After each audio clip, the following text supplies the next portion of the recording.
On the Rave! Hello, ladies and gentlemen of the internet. My name is Gav. I'm Addie. And you are tuned in once again to the On the Rave podcast.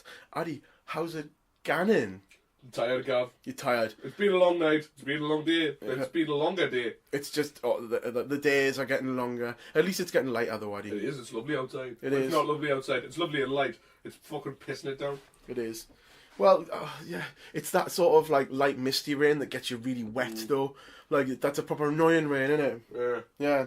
Well, this week in Rave, there's been a huge loss to the world of Rave, and it would be, you know, very not very appropriate for me and Addie to skirt around it and to ignore it, unfortunately. Especially with our content of our podcast. Yeah, that's it. This is a Rave podcast, and we've had loads of people talk about the particular band that something's happened with, and anyone who's not up to date already, sorry for the spoilers, but this week we lost Keith Flint from The Prodigy, and Massive loss. He's appeared loads of times on loads of different lists that we've had going for this podcast. So what we've decided to do is we've put a poll up on the Facebook. It's been up for a few days now, and it was to basically decide which tune that we wanted played. Most people couldn't sort of pick between one or t'other, so we're putting a direct poll up for Ravers' choice this time out.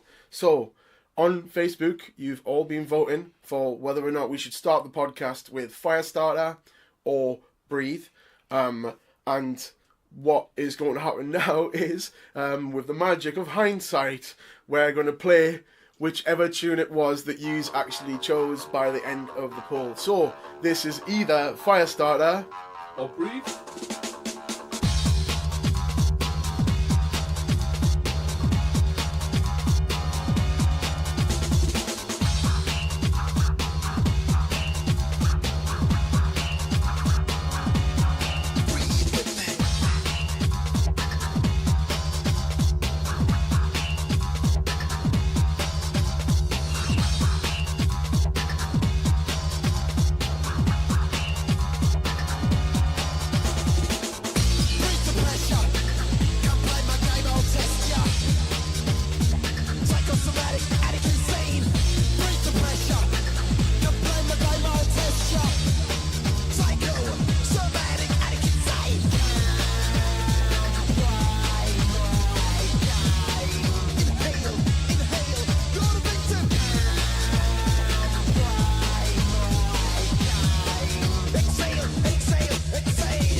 Oh, well, there you have it. There you have it. That was Either Breathe or Firestarter, and via the power of social media, that was Ravers' Choice, brought to you this week as a dedication to Keith from Prodigy. Moving on, we would like to remind you, as always, that you can catch us all over the place. You can catch us... Everything, everywhere, all the time. That's right. You can catch us on Twitter at On The Rave. You can catch us on Facebook at On The Rave. You can catch us on YouTube, youtube.com/On The Rave. Addie's favourite Instagram, On The Rave, with Addie and Gav. And, as we've boasted about before, we're now on Spotify and iTunes. You can search for us on Spotify and Please, on iTunes. Go. Leave a message. I'll shout you out. Yes. Leave a message on iTunes. Yeah. Five-star review. Call it what you want. But leave a 5-star review. It would really help the podcast no end. And we will read whatever you put. If you want to hear Addie say, I'm a sexy widow baby, then you write in the comments, I'm a sexy widow baby, and put an Addie next to it, and he'll read that out, no problems. All we want is a few 5-star reviews. We're not even bothered if you say bad things. The stars is what's going to help us move forward and get picked in the higher upper echelons of the algorithmic world of iTunes and Spoofy. Yeah, that is it. That is it. And just a quick reminder that we are powered by Podbean. And fueled by Basement Snacks. Don't forget that you can go into Basement Snacks on Ridley Pace, wander down the curly stairs, and shout at Dawn's On The Rave, and she will give you 10% off all of your snacks and goods. Coffee, delicious coffee. Did you see the delicious cakes she was posting from, like, the Lotus biscuit cakes? I certainly did, but I didn't have one last week, but I had delicious coffee. I'm gonna go in on Monday and go and get a delicious cake and coffee. So yeah, you can go into Basement Snacks and get sorted out with 10% off just for listening to the podcast. Why wouldn't you? Well, exactly, Addie. Why wouldn't you? Take advantage right now. And moving forward, we might have some new news on another extra sponsor. Keep that extra close to your chest. We've got big things coming, ladies and gentlemen. Big things. Nothing but big things. Nothing but big things are going on.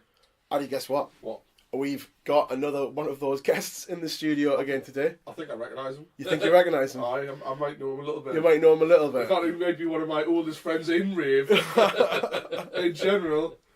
Mr. Don Schlong DeMarco Chicken Don MC Chicken Don or Armageddon off. How are you doing, mate? I'm alright, mate, yeah. It took your fucking time to get us on, like. It did, yeah. Well, you know, there's a queue now, there's a queue. No. In the bigger scheme of things, I stand quite firmly behind, Mark Archer and Slipmat and all these great Oh, but you've still had your influence on the podcast despite not being invited to come on.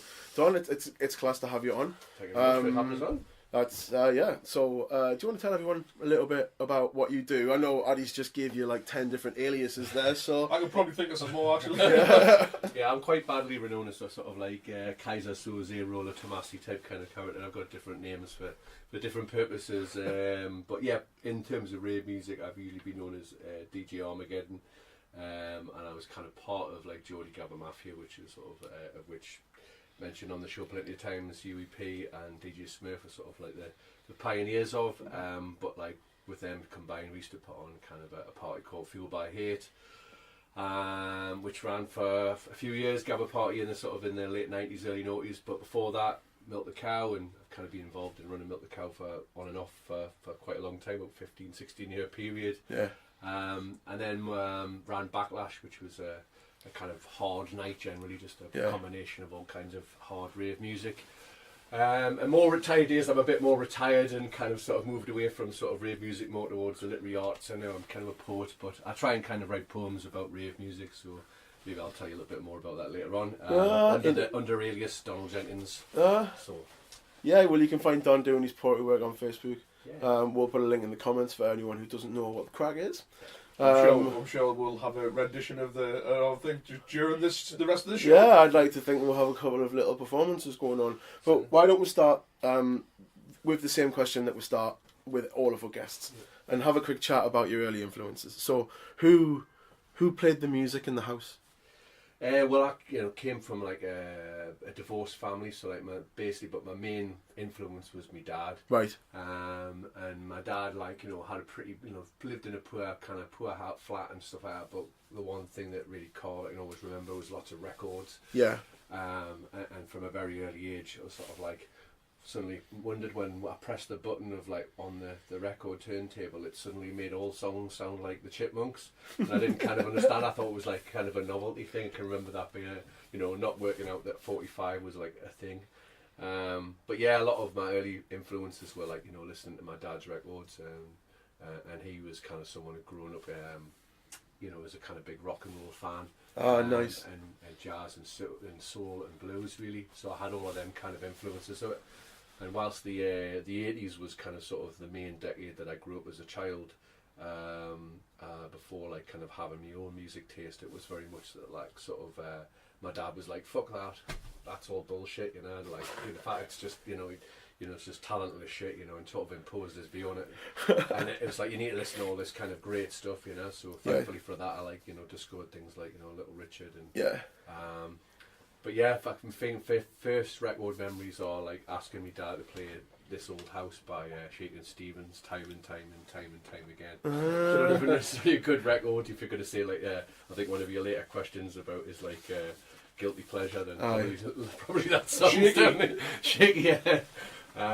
But yeah, and I went to a lot of gigs, so that kind of had a big influence on. With your dad, or yeah, and I think that's had a massive influence on. Yeah. Me putting on events and stuff like that. I was going to gigs from like when I was about 7-year-old, going to see bands that were like largely like balding white men trying to do kind of black man's music, but But yeah, it was good stuff. But yeah, it exposed us to like knowing what like sort of like what Delta blues was, what boogie woogie was, what doo wop was, all of these kind of sort of important music styles that like underpin like 20th century kind of black music and so. Yeah, it sounds like you've had like more of an imposing figure on the music, and like we were sort of gently nudged in directions and shotted them off quite quickly. Yeah, whereas it sounds like your dad was quite persistent in getting you to like his music. Yeah. I mean, I think the thing now as a parent, I really struggle to get my son to listen to any music. He's really indifferent to anything, so just not into music. Yeah, not at all. And it's like he's my son, and then he's my granddad's grandson, which is like just mental to think how like uninterested in music he generally is. So I'm hoping that'll change. Yeah, he might just hit a certain age and all of a sudden I music makes sense. Parts of my childhood where I just didn't listen to stuff at all. I'm one of these people that, when you meet someone and they tell you they don't like music, do you not just instantly distrust them? It's like, how can you not like music? Yeah. That doesn't make that. Well, there must be some kind of music, like. In a time you go to like, I don't know, music when it just kind of happens, like I quite like, even if you don't like music, surely you do like the music if you go to church and hear, if you're a churchgoer, or the music that you might sort of incidentally hear in a television program or something like that. There must be some music that they actually like at all. Even if it's just like the opening to UK soaps or something like that, there's always going to be something you like. It could be that just that moment where he has that bit of music that's just like, right, that's me for the rest of my life. I love this, like I did with Gavin. Yeah, maybe.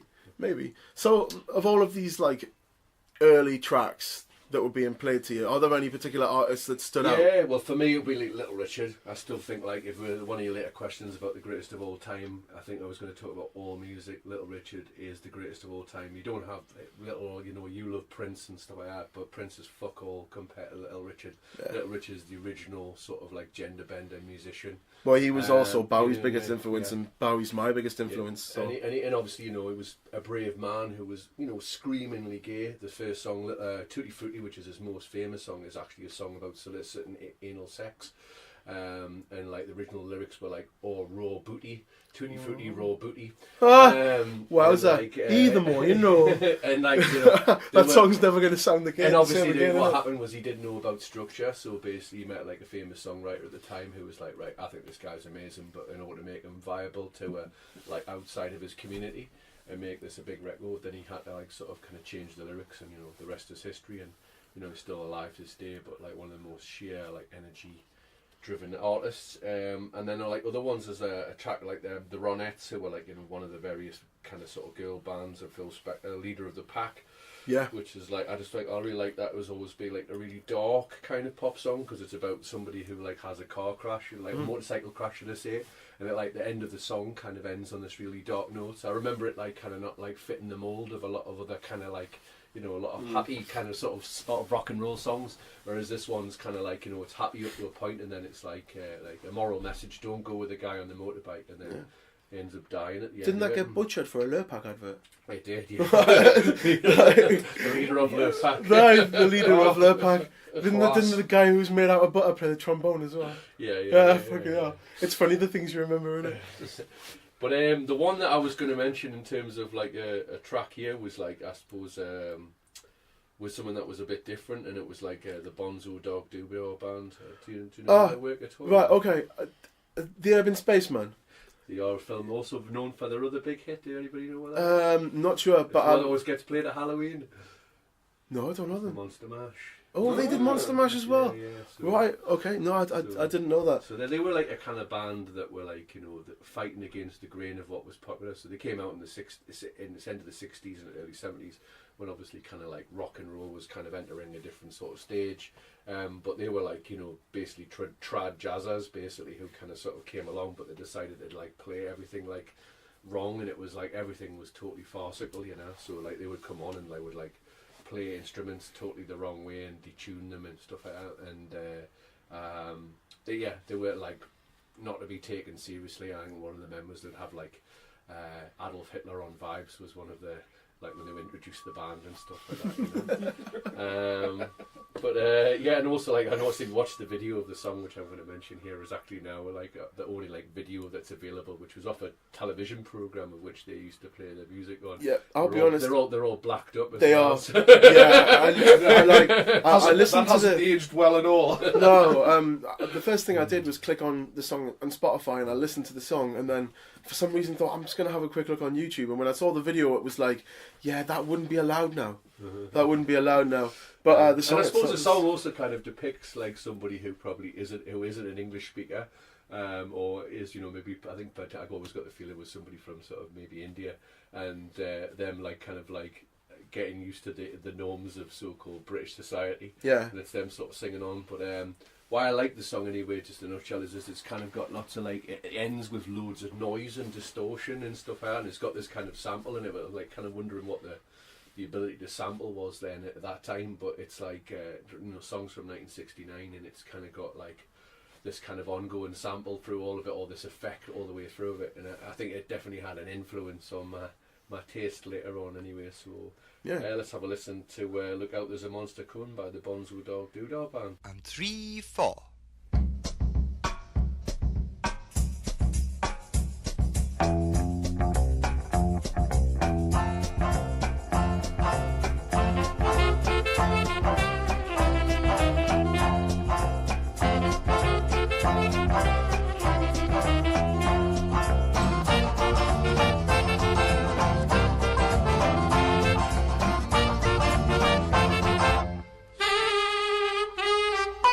Lonely, unmarried, looking for love, life was passing me by. So I sent off my photo, hobbies and age, magazine marriage I'd try. They say for centuries lovely Japanese girls have been trained in the art of pleasing men. Be lonely no more, open destiny's door. For $1 they arrange a meeting. My image was wrong, I didn't like me, so I changed my personality. I bought a deluxe Mersey beat wig, but it was a size too big. What confidence in my new built-up shoes, so smart for winter or summer, undetectable in normal everyday use. Look out, there's a monster coming.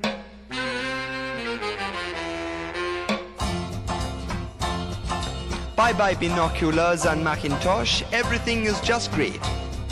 I take elocution, learn to speak posh, but still I can't find a mate. Be popular, learn to play the guitar. In 7 days you could be strumming. Be sociable, learn kissing technique. Look out, there's a monster coming.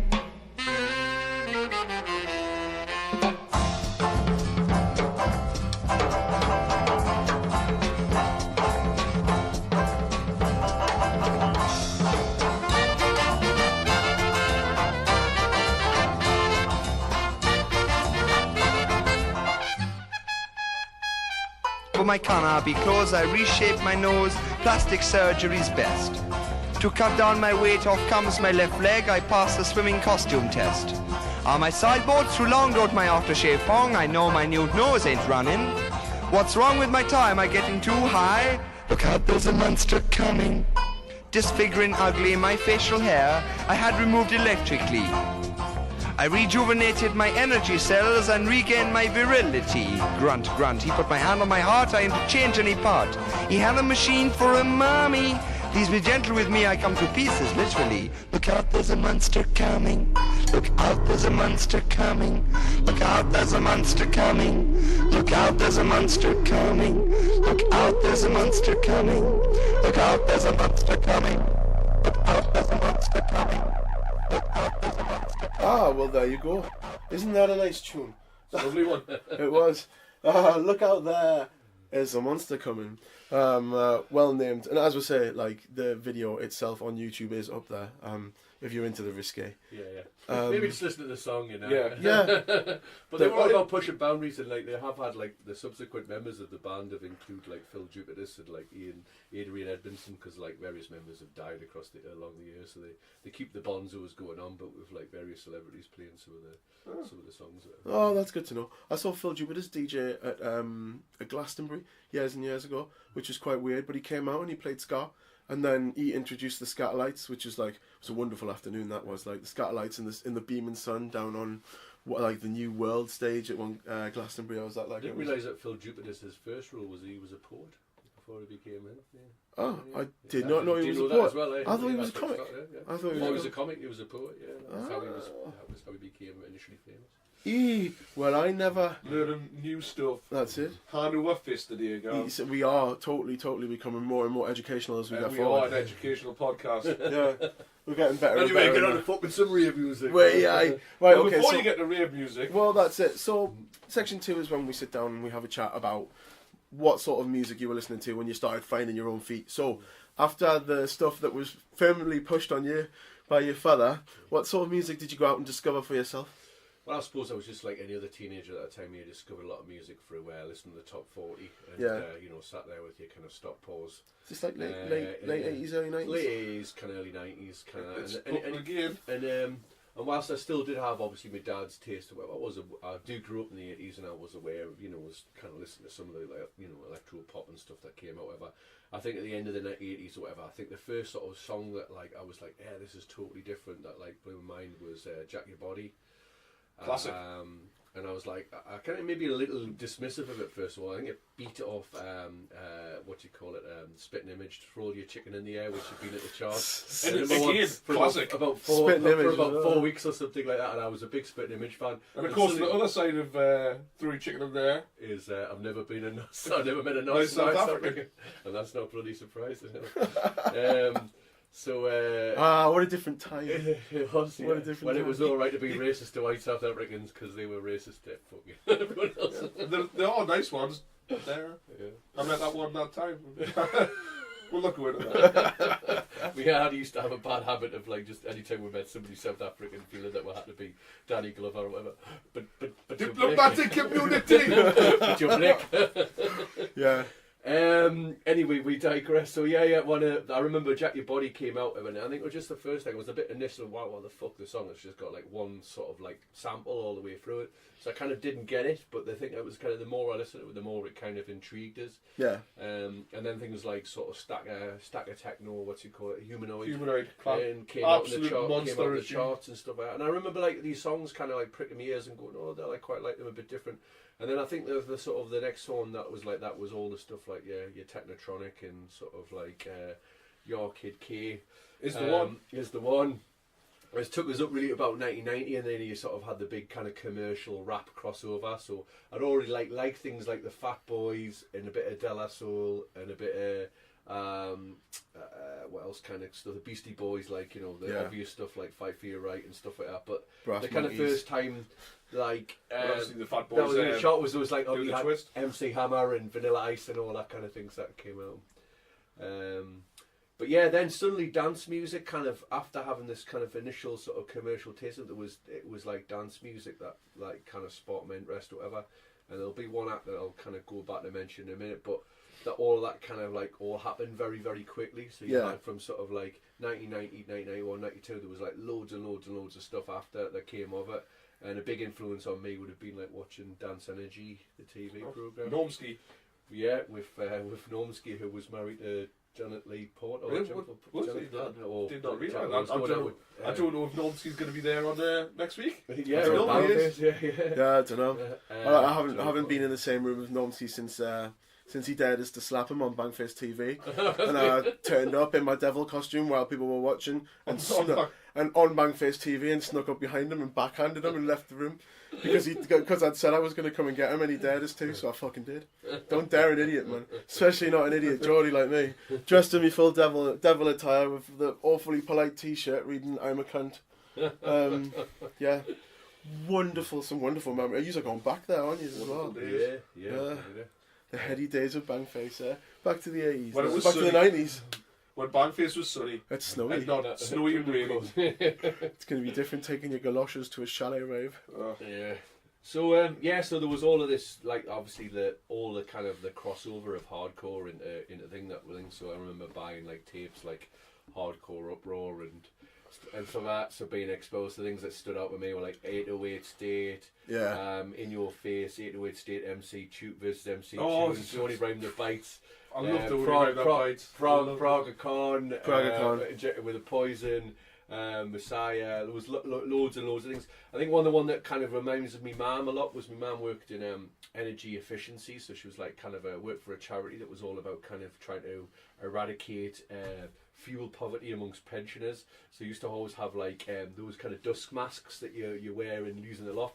And I remember singing Alternate, and that was for me. It was just absolutely like I'm blown away, and I totally fell in love with all of like Alternate songs that came out in the charts. Yeah. So I used to get me like my old Citadel miniature kind of paints and paint my my dust mask and put like an A on the front of it, so I had my own kind of sort of alternate mask. This is long before I even discovered drugs or anything like that, So I just kind of loved the kind of the costume of it, and went out and bought myself a copy of like Full On Mask Hysteria, the album and stuff like that. So yeah, that was kind of the first kind of hardcore act that I had like the actually possessed the album for ever.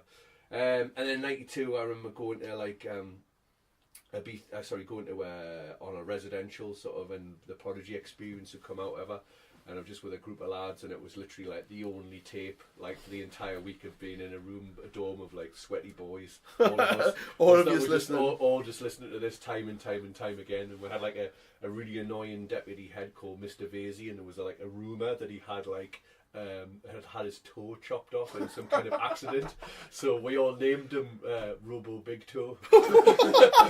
And at night time, like when you're like in a dormitory with lads and you're all like trying to like shh, make noise, and you end up chatting, and the teacher comes down, bollocks you, and says shut up or whatever, and then you start again, and then slowly the noises goes up that.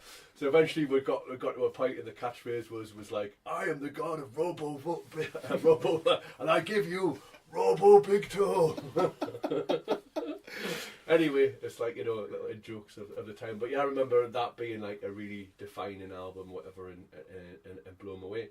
But before we go on and play the track, the people, your next kind of questions about your first rave memories, and whilst this kind of was my first rave memory, but long before Without Drugs, was that I there used to be like events that happened in what's called the Tuxedo Royale. Oh yeah, the Princess Boat. Yeah, well, it was with the revolving dance floor. So if anybody listening does know, this is a nightclub that actually is on a boat on the River Tyne. The original boat was called the Tuxedo Royale, and they replaced it and moved it, took it up to Glasgow, and then the second boat came, which was called the Tuxedo Princess. But both of them had these revolving dance floors that were in it. Yeah. And as a young lad of about 13 or 14, I kind of went along there, and to hear kind of early hardcore, to go and hear the sort of stuff that I was listening to, all those tunes that I've just described there.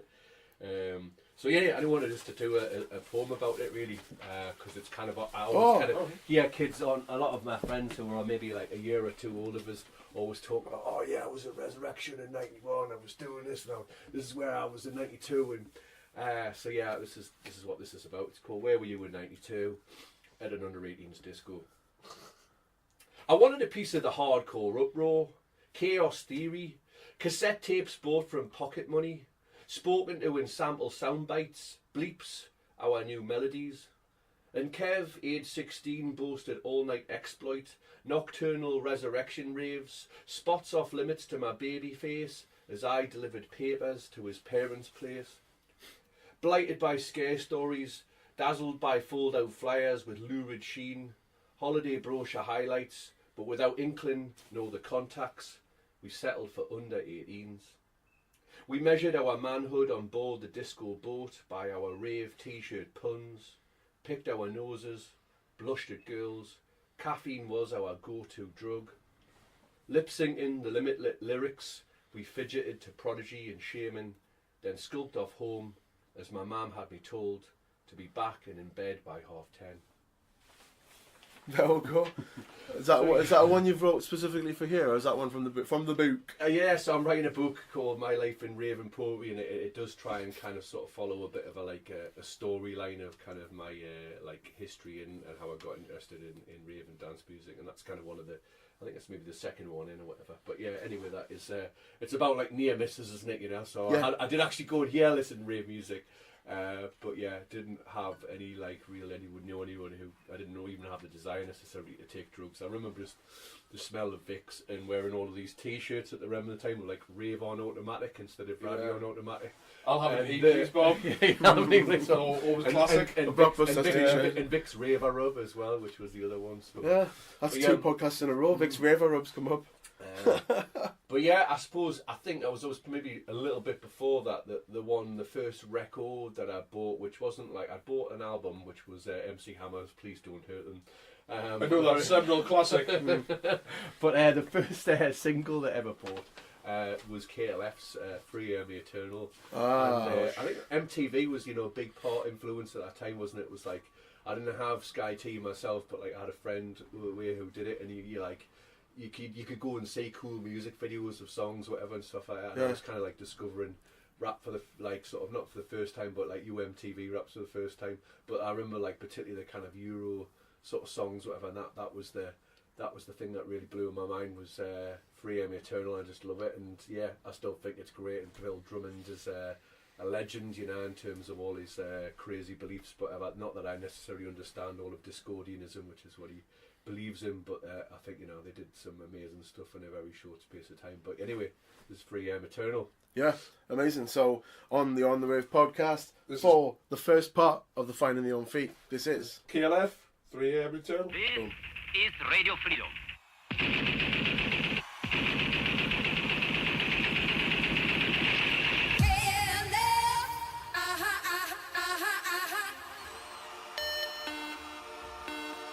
KLF is gonna rock you.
KLF is gonna rock ya.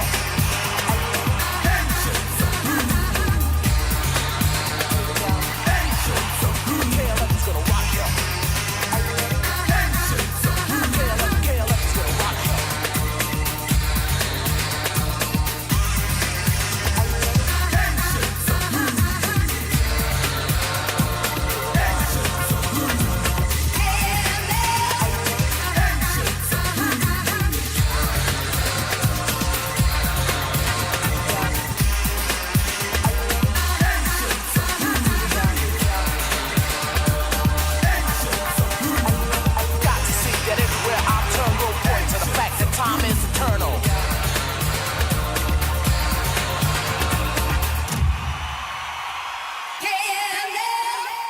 And there we go. That was 3am Eternal by Guess what, KLF. Gav?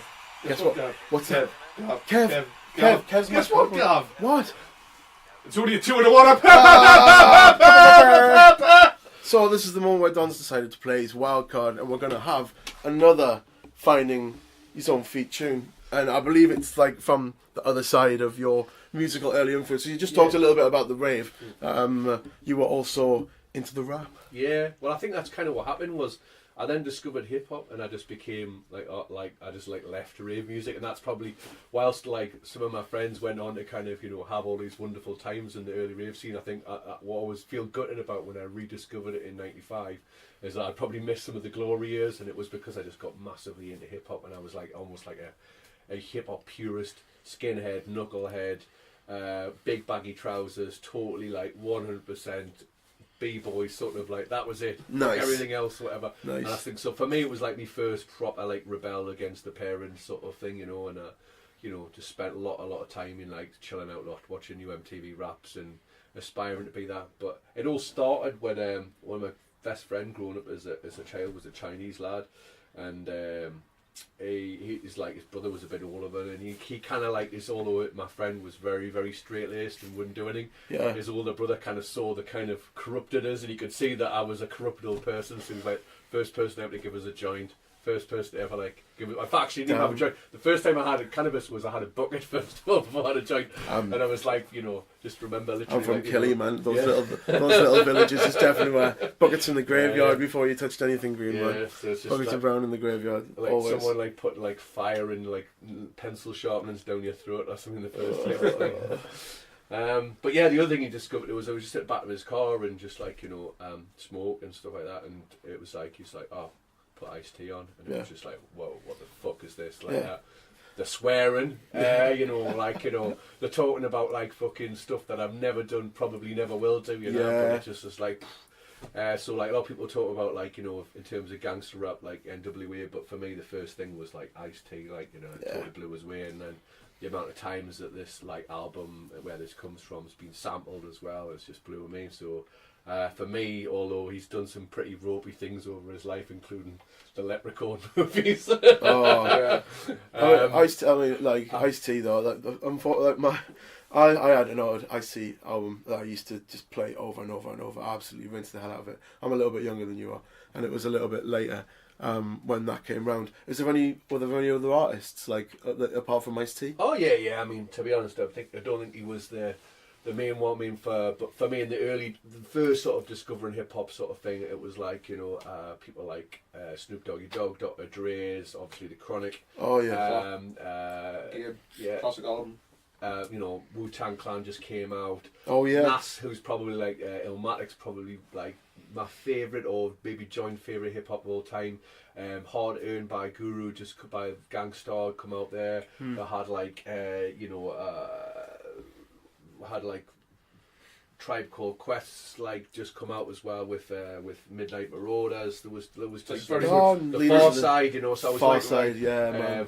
The Far Side. So it was like I was like really the golden era, really. So and I was just all of it and totally embraced it. I think the House of Pain was probably another really earlier one as well. That was the very first hip hop gig I ever went to, like, and saw like a band live, whatever. In town.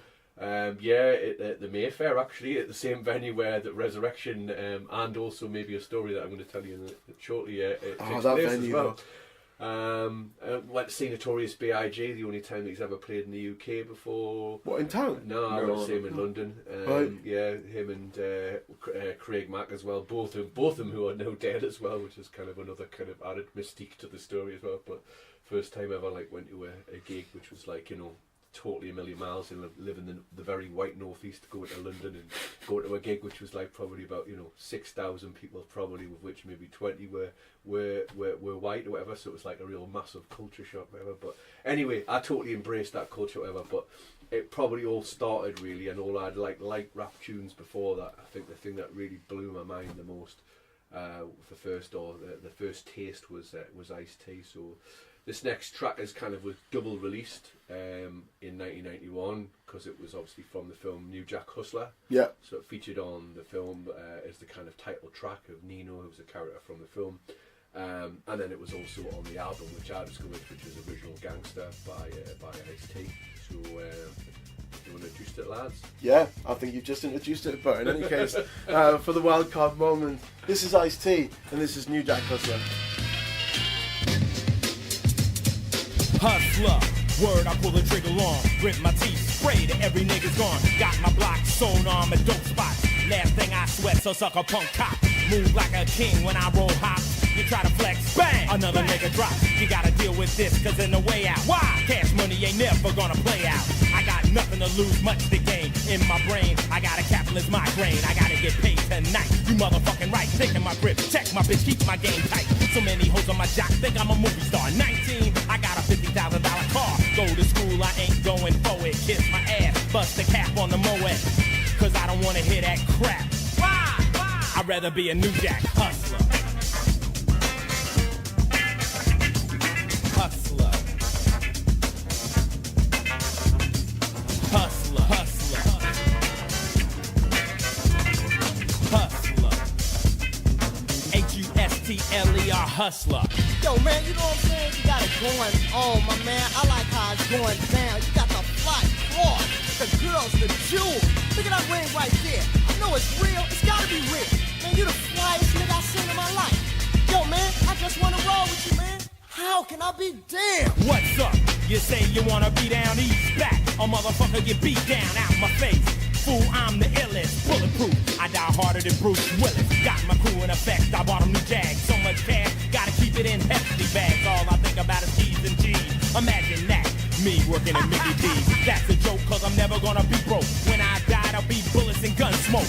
You don't like my lifestyle, fuck you. Fuck you. I'm rolling with the New Jack crew. And I'm a hustler.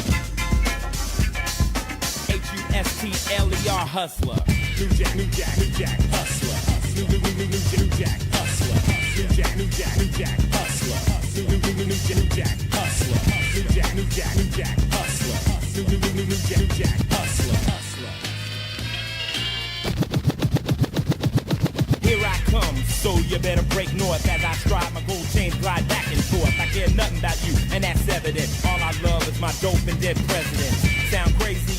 Well, it isn't. The ends justified the means. That's the system. I learned that in school, then I dropped out. Hit the street, checked the grip, and now I got clout. I had nothing, and I wanted it. You had everything, and you flaunted it. Turned the needy into the greedy with cocaine. My success came speedy. Got me twisted, jammed into a paradox. Every dollar I get, another brother drop. Maybe that's the plan, and I don't understand. Goddamn, you got me sinking in quicksand. But since I don't know, and I ain't never learned, I gotta get paid. I got money to earn with my posse out on the Ave. Bump my sound, crack a 40 and laugh. Cool out and watch my new Benz clean. Is this a nightmare or the American dream? So think twice if you're coming down my block. You want to journey through hell where shit gets hot. Pregnant teens, children scream. Life is weighed on the scales of a triple beam. You don't come here much and you better not wrong move. Bang! Ambulance cot. I gotta get more money than you got. So what if some motherfucker gets shot? That's how the game is played. Another brother slain, the wound is deep, but they giving us a band-aid. My education's low, but I got long going reeds like a pit bull. My heart pumps nitro.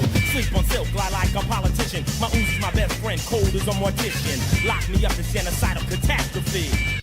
There'll be another one after me, a hustler. Hustler. H-U-S-T-L-E-R Hustler. New Jack, New Jack, New Jack Hustler. New Jack Jack hustler. New Jack hustler. New Jack hustler. New Jack hustler. New Jack hustler. New Jack hustler. New Jack hustler. New Jack hustler.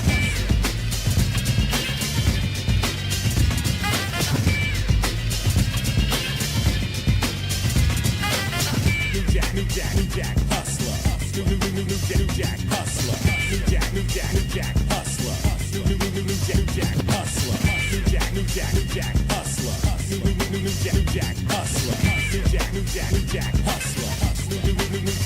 hustler. That was Ice-T. That was banging. You've got a question for us, apparently. Yes, no, have you seen a video for that before? No, I haven't, no. I don't think I have, no. Well, like one of the things that one of the people that he hung around with, or probably they hung around with Ice-T at the time, probably his entourage, was Mike Tyson, and Mike Tyson's in the video. And if you think about it, 91 is probably right at the height of like Tyson's kind of career in terms of like when he was actually at the limits of his boxing career. Yeah. But yeah, and it was just lots of pictures of like him sort of draped over cars and kind of looking all blingy and that. But yeah, just trying to make Ice-T's life look at that little bit more lavish, like. Yeah, cool. Well, we touched on it, but now I think we'll dive headlong into your first rave memories. So it's a long dark tunnel. It is. So as we've already discussed, like you've been part of the rave scene in Newcastle for a while. Can you actually remember the very first rave you went to? I certainly can, yeah. Wowza. Yeah, so it was an event called Unity. Here we go. Flashbacks. And it's like it was in the Mayfair, and the thing is that it's like people talk about the Mayfair. The main that it's known for is where the Resurrection was like long-standing, sort of most famous rave in the northern hemisphere of the country. Anyway, moved up to Scotland sort of in '92, wasn't it? Yes. But originally started in Newcastle, and people who are a little bit older than me always kind of like ribble about they're the only real raves, however. But raves did continue at the venue, and I went to Resurrection there, and the act that were the main headliner of the act that was on was Ultrasonic. Right. Yeah. So. But like I've actually got like a poem to tell you about the story about it. It's like it's a little bit of a longer poem, but it kind of like I feel like everything's encapsulated into this one poem, so you might not need to ask as many more questions. If you've already, well, this sounds intriguing, right? Okay, so if you've already got a poem that's going to tell the whole story, then let's just go. So another live performance. This is great, like proper close-up experiences. We don't have to do anything in this one. No, we don't have to answer the questions. It's all prepared for us in rhyme and couplet. I just sit here and drink coffee, think about pingers. This is called I Remember the First Time. Strip searches on entry. Fears foreshadowed our maiden voyage. Raw meat heads ran probing fingers through Air Max crevices. Neck, hips, elbows to armpits, touching us up. And then we were in. Adult awaited me. I checked my stuff, nesting under chicken skin. The three of us entered, unsure of salvaging substances from sweaty sacks. Dripping guiltily, we visited cubicles, rifling down pants, extracting enhancements in order to dance. Bang, bang! Doors rattled. Toilet raided. Security faces peered over the personal space to catch what was taken. Pants round ankles. I swallowed my first dove. I'm taking a shit! Do you mind? Tar very much. Three amigos, no more. One of us went missing. The christening, the initiation, we've been counting down, talking for weeks, and then in the climax, where's he hiding? Boom, boom, boom, boom. Can you hear that? But we can't leave him, though. Desires could no longer be refrained. Boom, boom, boom, boom. The muffled marvel behind those doors could no longer be contained. Boom, boom, boom, boom. We penetrated walls. We were permitted. Nothing would be the. We went in deep as a duo. For every mixtape we rewound, re-listened, this was the real deal, felt real nice. Strobe lights made torsos jerky like silent silver screens. Jagged shadows pranced, bobbing heads neck stiff from the base down. Roided robots, coats tied waist round washboard bellies. Hot panted crop top ladies bass pounded. Aromas of a non-salubrious stature wafted round. Poppers chafe-faced and sullied sensation. Face molten, overpowering, uber pulsating. Nose upside down in a swimming pool. Sample snap me back in the room, echoing. Now is the time. Now is the time. Now is the time. Now is the time. More hands shaken than a politician, but sheathed mitts in warm white seemed genuine. How you doing, mate? Where you from? Where you had? Glowing greetings came forward, left, right, sets of eyes lit wide like lunar landings. Their treadmills kept teeth turning, alluring fuzz, fizz, vision blurred, matured buzz. I embraced my mate. I fucking love you, man. Let's get dancing. But what was that to do? I like dancing, but not taking chances on foreign sports. Scared I'd lose with moves pruned in high school discos. This whole running non-stop on the spot till my Air Max pop technique, I didn't get it. I was a virgin. Some random reassured me, everyone's a fool upon these floors, two off their nuts for judgment calls. So I went for it. Pills ripped and envelopist, sweat drip drip from the precipice, and every crevice of my pants filled like swollen nappies. I didn't give a shit. I was raving, like really raving. UV stick fingers extended in ecstasy for every utterance of the MC. I breathed in surgeless energy. Can you feel it? Can you feel it? It's like a new emotion. Can you feel it? Can you feel it? It's like a new emotion. And how long have we been at it? Off it? Drink water, sip water. Not too much, not too little. Lurking in the lobby, crowds car crash watched in the clearing between forest trees of three stripe. A boy gurning on a gurney, battled for breath. For every empathogen ingested, we were inept of empathy, addled by spectacle, looked down with a whimsical, oh well. And with blasé hysteria, we went back off to dance. My first, the boys' last. Bloody hell. Well, there we'll go. I don't know. I was at that party as well. You were at that party as Yes.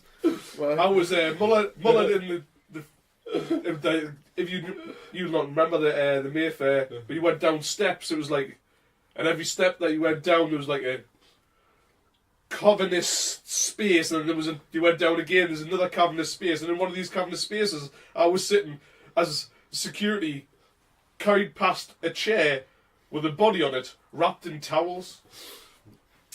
Yeah. Wowza. And so again, at the very first rave I went to, died basically. Damn. And it's like, at the time I didn't, know that he had died. I just sort of saw this guy. I was like, he doesn't look in the right way. I'm not going to deal with that. I'm going to go off and dance. Yeah. And I remember telling this story, kind of the blaséness of the story, to somebody like a little while later, and another Unity when it had moved to a different venue, because that was actually the last rave at the Mayfair because of the death. They never allowed to have any more rave events at that venue ever again. And anyway, they moved it to another place called NE1, which was like a kind of club tucked away in sort of near where the library is in Newcastle. Right. Anyway, I was stood outside at kick-out time telling this blasé story about how I danced, saw someone die and then just got on with it. And the woman who turned around goes, oh, that was my brother. And the other one goes, oh, that was my boyfriend. Strangely, they invited us back to their house to get stoned with them for the next sort of like 2 days or whatever, But bloody hell. Like, you know what I mean? Sometimes people say the world's a small place, but like I think we forget how small Newcastle is as well. So now Newcastle's rave scene as well. Newcastle's rave scene, exactly. Yeah. It was much. I suppose it was a bit bigger and a bit more diverse than what it is now. So, if we had to wind down that whole experience to just one song to play for everyone. yeah, well, the main headline act were Ultrasonic, who Yeah. are kind of what were the PAs at the time when rave music, on a fly you'd have like the live acts that were just a bunch of people playing a DAT record and then jumping around on the stage. But one thing that was great is you always had great dancers. Yeah. Usually people with their tops off, big baggy pants, maybe wearing some kind of Harlequin type kind of clothing, jumping around, and it's just sheer energy. So like you're looking up there and it's like, oh, I don't know how to dance, but like you're seeing them and they're just demonstrating for you. And I just remember it just being like, I think they are still one of the greatest like kind of like rave bands. They're cheesy in some ways, but there's enough going for them. They've got like enough variation in them. They've got a lot of great hits as well. And they're not just the one, your rave band one hit wonder. They've got like 3 or 4 absolute monsters. Yeah, I remember my friend, mutual friend of mine, Addie's called Maccas, who bought us, haven't seen him already, bought us my 18th birthday ticket to go and see them in Oz nightclub in South Shields, which was a proper sort of 12-hour fest, but it was an absolute great night as well. So thank you, Marcus, for that as well. But yeah, anyway, I love them. Anyway, this is one of their best tunes. This is Annihilate Rhythm. Sorry. 1, 1, 2. Resurrection. US back with the bass drum.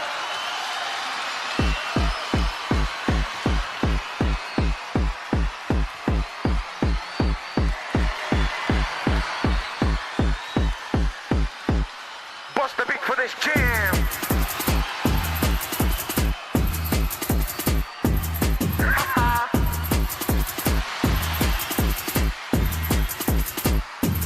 Drop the beat.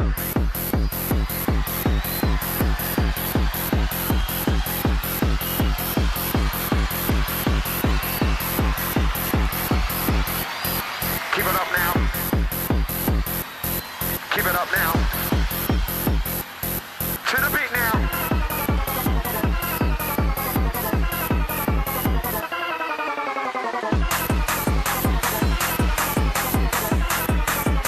Once again, we're gonna pump it.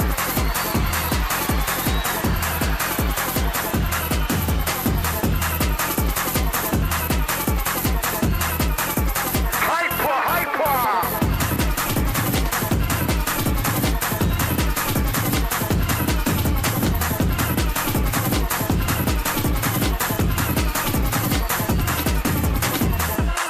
Slowing it down.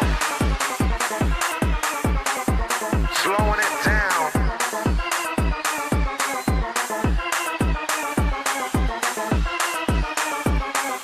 Sunshine in the air. Come on, let me see ya. Dance to the rhythm.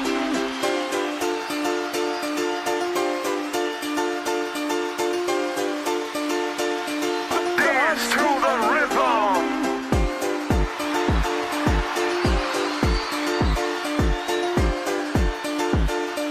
Dance to the rhythm.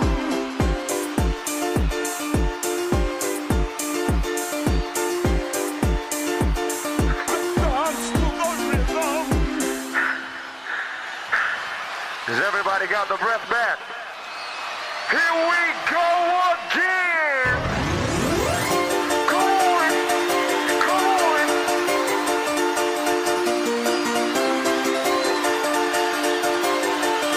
We want to see ya dance to the rhythm.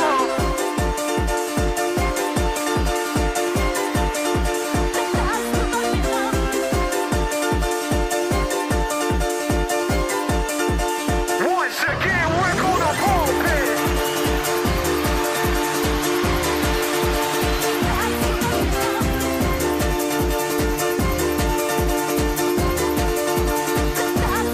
To the beat now.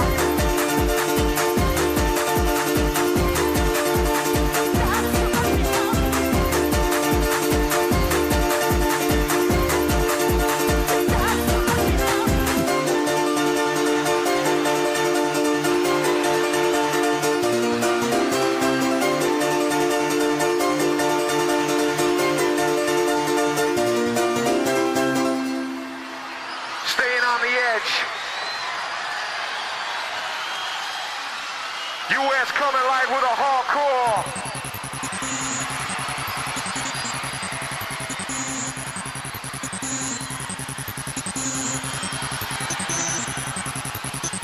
We're gonna need some energy in this place.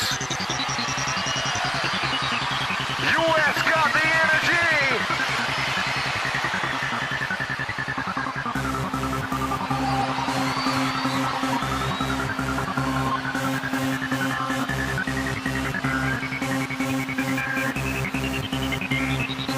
Wind it up.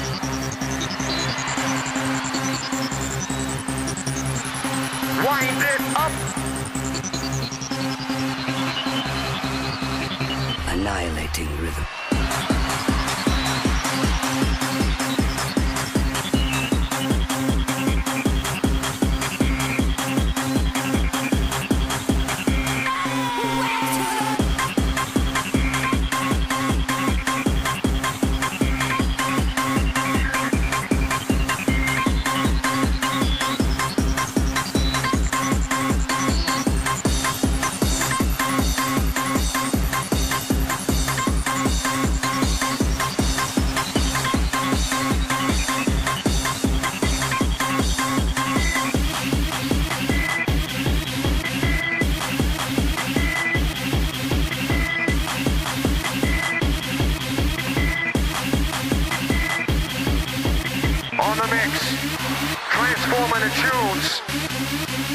We have a question. Do you love your hardcore? We love the hardcore.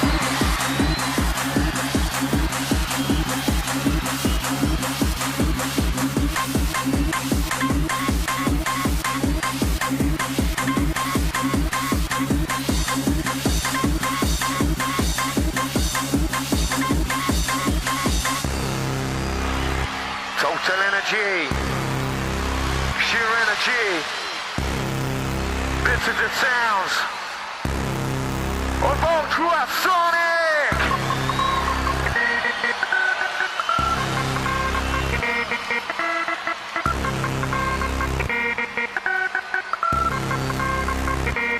Wind it up, wind it up. Once again, we have a question.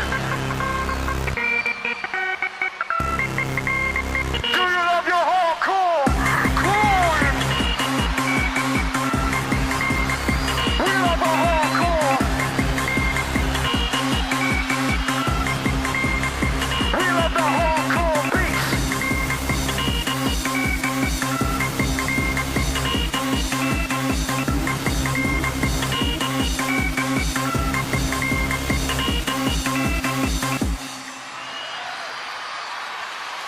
Resurrection! Just keep it moving! See ya! That was Ultrasonic from all the way back in 1995. I know, and Gavin, sunshine is still in the air. Sunshine, well, there we go.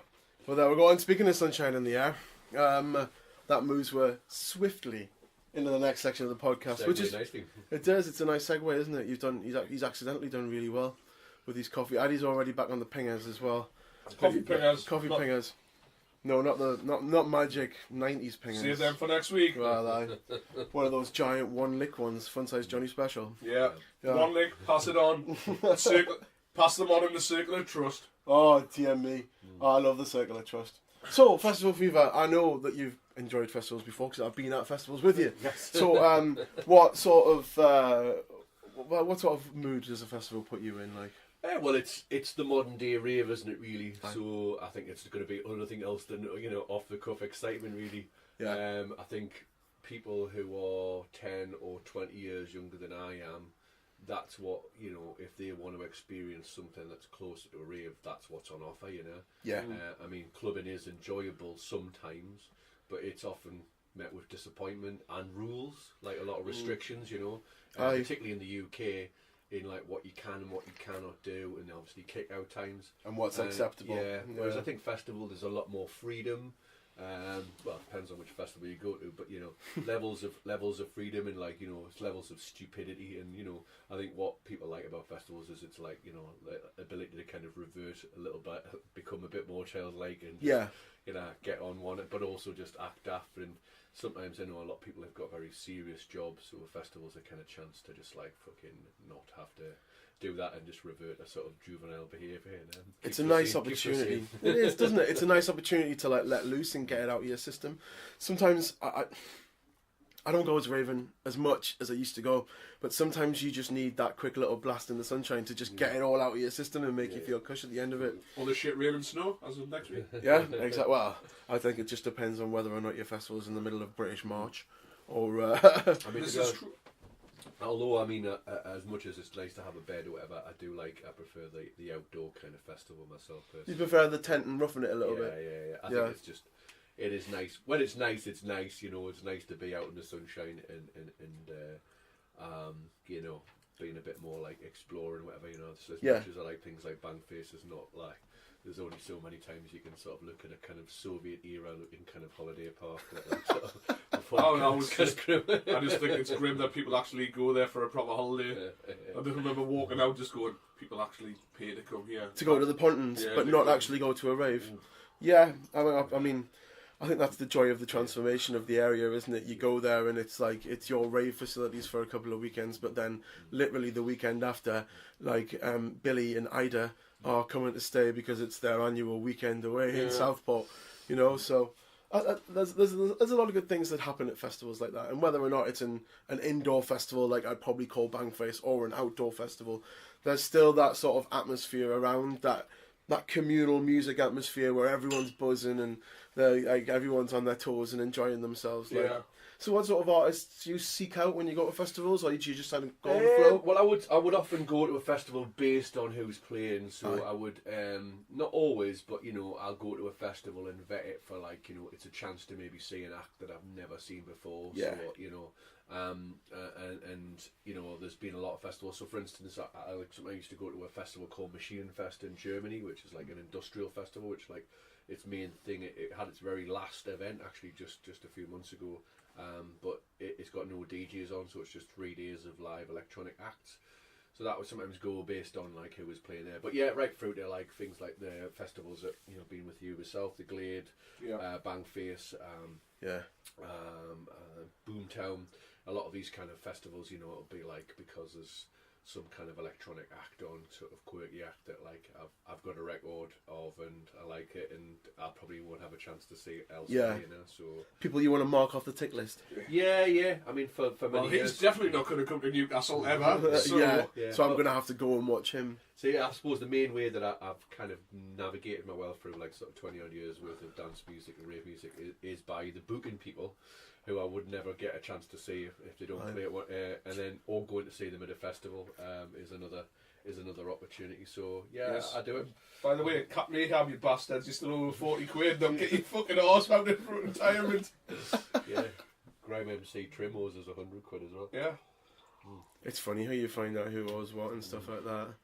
What's the weirdest rider you've had on a booking like that?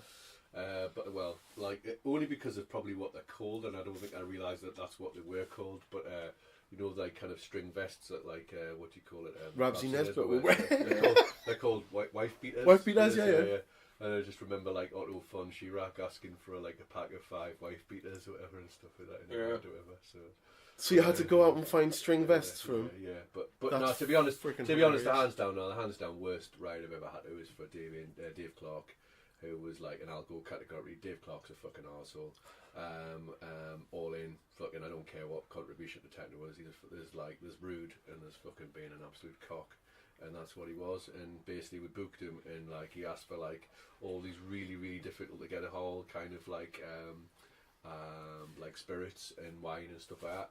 And it was only when he turned up they realised he's actually teetotal, doesn't drink or take drugs whatsoever. And it was basically a girlfriend who wasn't mentioned was arriving, just kind of turned up in the DJ booth, and it's they were all for her.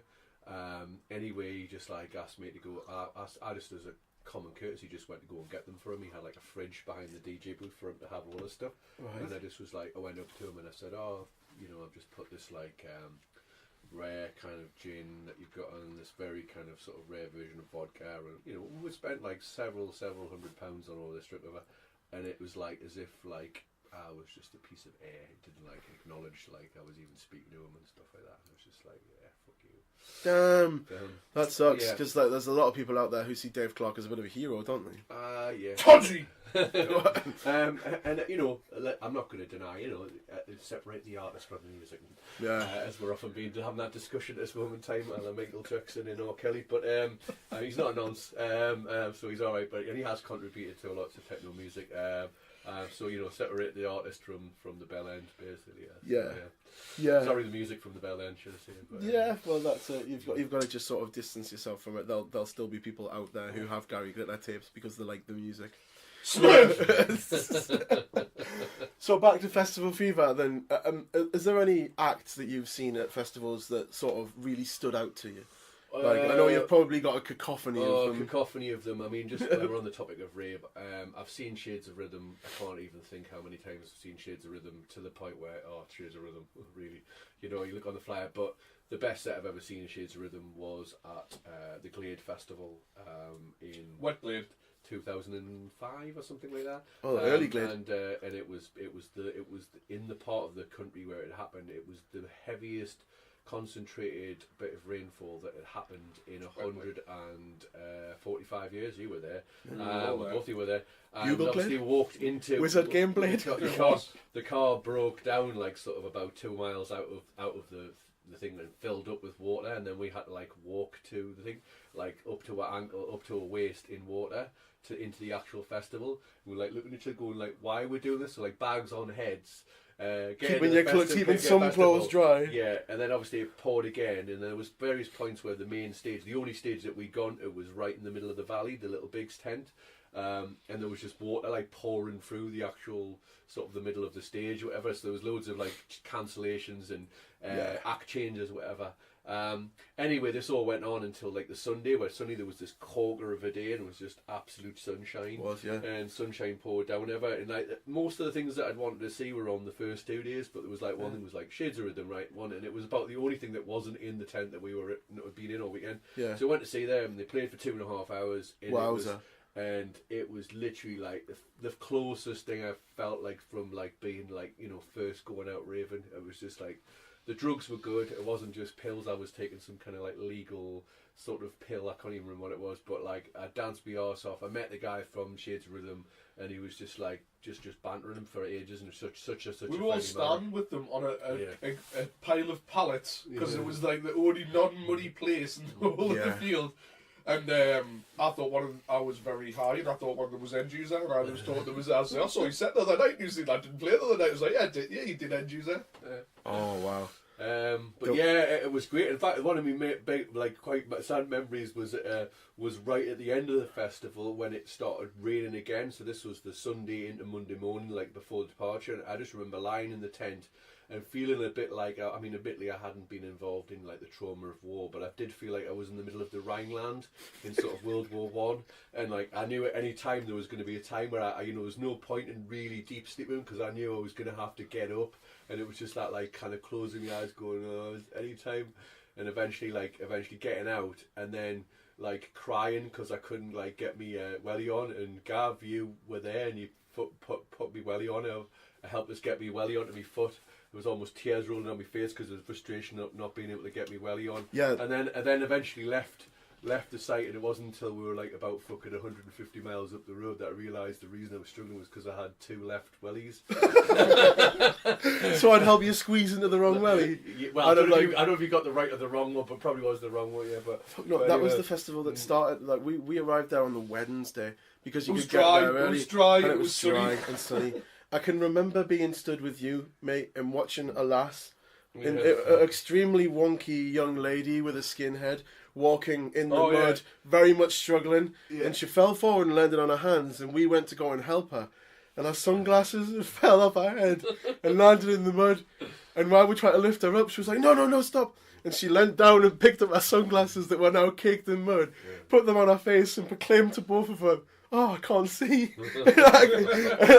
I just remember falling about laughing. Dude, that was the festival that you basically had to stand from the Thursday till the Sunday. Like, so the amount of times that you saw people on ketamine just literally fall into some kind of muddy quagmire was unbelievable. And that's the bugle glade. That just came up in the comments on YouTube. Someone was like, didn't you just find a bugle? And it was like, yeah, that's the glade where... The wizard one was the one after. The wizard one was the one after. There you go. But yeah, when we found the bugle and everything, it's just crazy. Crazy.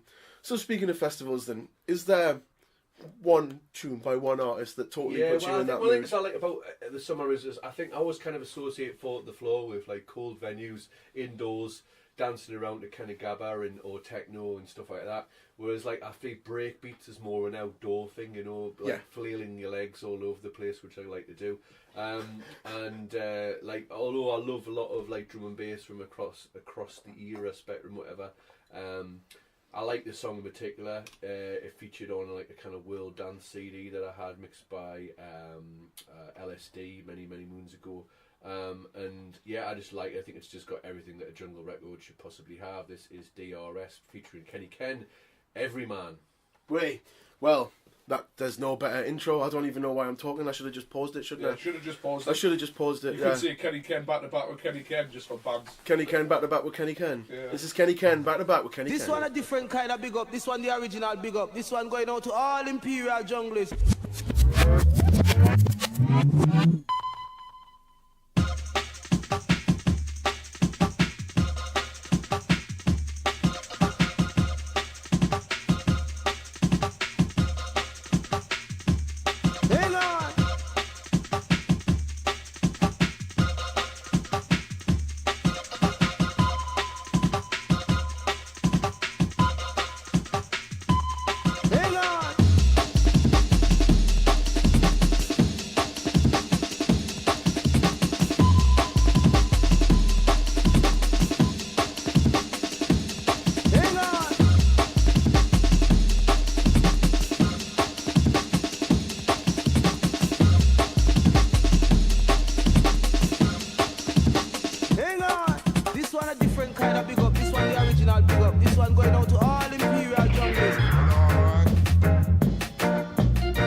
different.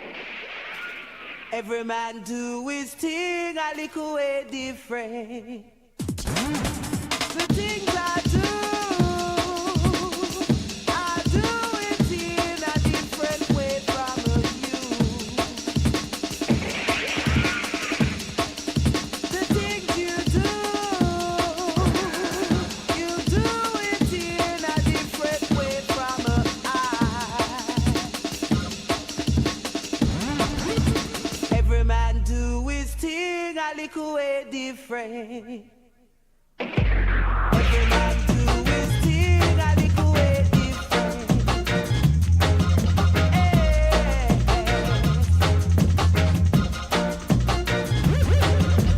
No matter what color, race or creed that he may be, you're too bad mind. No, check it, girl.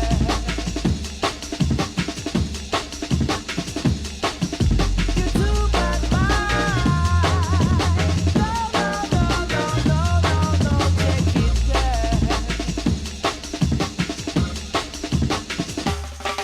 All of me wanna, all of me like, all of me need it. All he says, so that I the up that give me consciousness. So all of me wanna, all of me like, all of me need it. All he says, so that I the up that give me consciousness. So all of me wanna, all of me like, all of me need it. All he says, so that I the up that give me consciousness. So all of me wanna, all of me like, all of me need it. All he says, so that I the up that give me consciousness.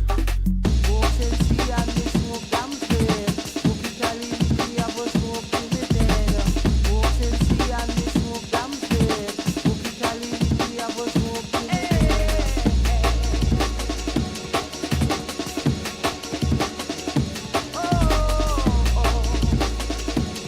Jungle fever, I say this to him, please. Jungle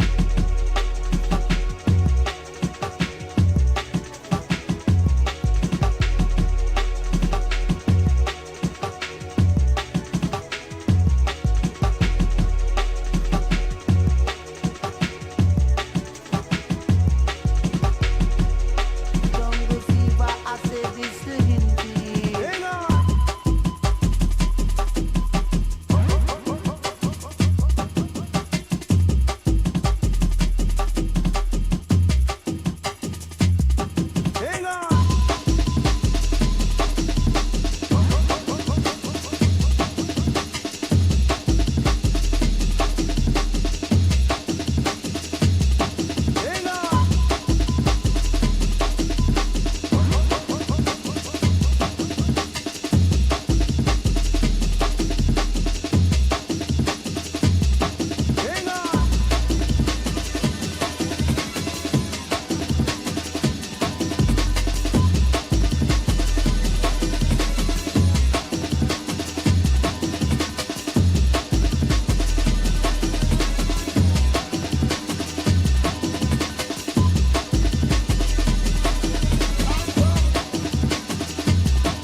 You're too bad mind.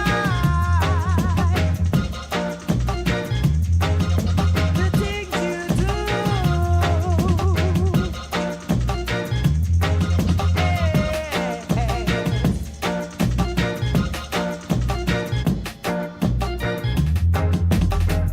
And that was Every Man by DRS featuring Kenny Ken, back to back with Kenny Ken, back to back with Kenny Ken, all the way from Kenny Ken! Kenny Ken!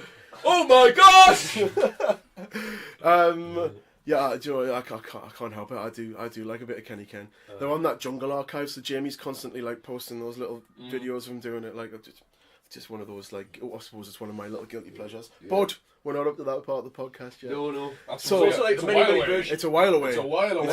Many versions of that song as well. Like a Benny Page guy who kind of like is the new era sort of like Briggs guy or whatever who like all like kind of sort of 20 somethings or like, but basically the entire sum total of him and Ed Solo and Deke Line's career is basically just them rehashing basically like amazing rave anthems, and that's one of those tunes that you shouldn't be fucked with because the original's way better than any of these. There's loads of tunes like that. Like in my opinion, there's loads of tunes like that. You hear them mashed up and fucked up. It's like, who the fuck did that thing to Mark Morrison song, Return of the Mac? Yeah. You heard that new one? It's fucking awful. It's absolutely awful. Well, that's what's new. That's what music's all about. I suppose I'm just a rickety old man going, the music from my day was loads better than the modern music these children listen to now. Let's stroll into the next category, which is section 5, where we talk about shared discoveries. So, what we generally do here is give you a chance to tell the listeners of anything that you've got coming up, and then share an artist that they might not have heard of, some music that you think everyone should be listening to. So, have you got much coming up? Yeah, I suppose it's nothing to do with Rave, but I run a regular monthly night for spoken word and comedy and hip hop, and called Born Lippy, which happens in Newcastle at the Cobalt Studios, which is sort of like in Shieldfield / Ousburn area, and the next event's happening on the 13th of March. And we have a woman on from it called Ever Rose, who's like a Welsh poet. But what's kind of probably most interesting to listeners is we've got a band on called Grey Tapes, who are an amazing band that people should check out and download. They're a really great, amazing electronic band with a guy called Ed Blazy, DJ Blazy, who's been around doing hip hop in the Northeast for years, solo independently. But now he's in this group, and they're like a totally live electronic back, so there's nothing that they don't like. It's not like thrown together. That's not like just like using MIDI and stuff. It's all like really good like live electronic instruments. Oh, cool. And anyway, they're going to be doing a special Tribe Called Quest tribute set.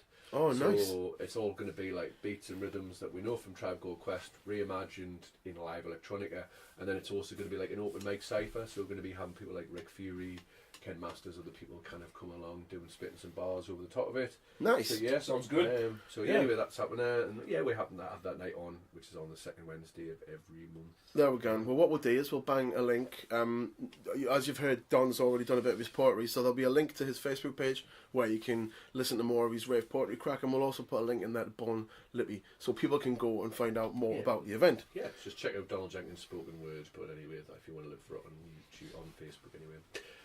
Sweet. Swiftly moving on then.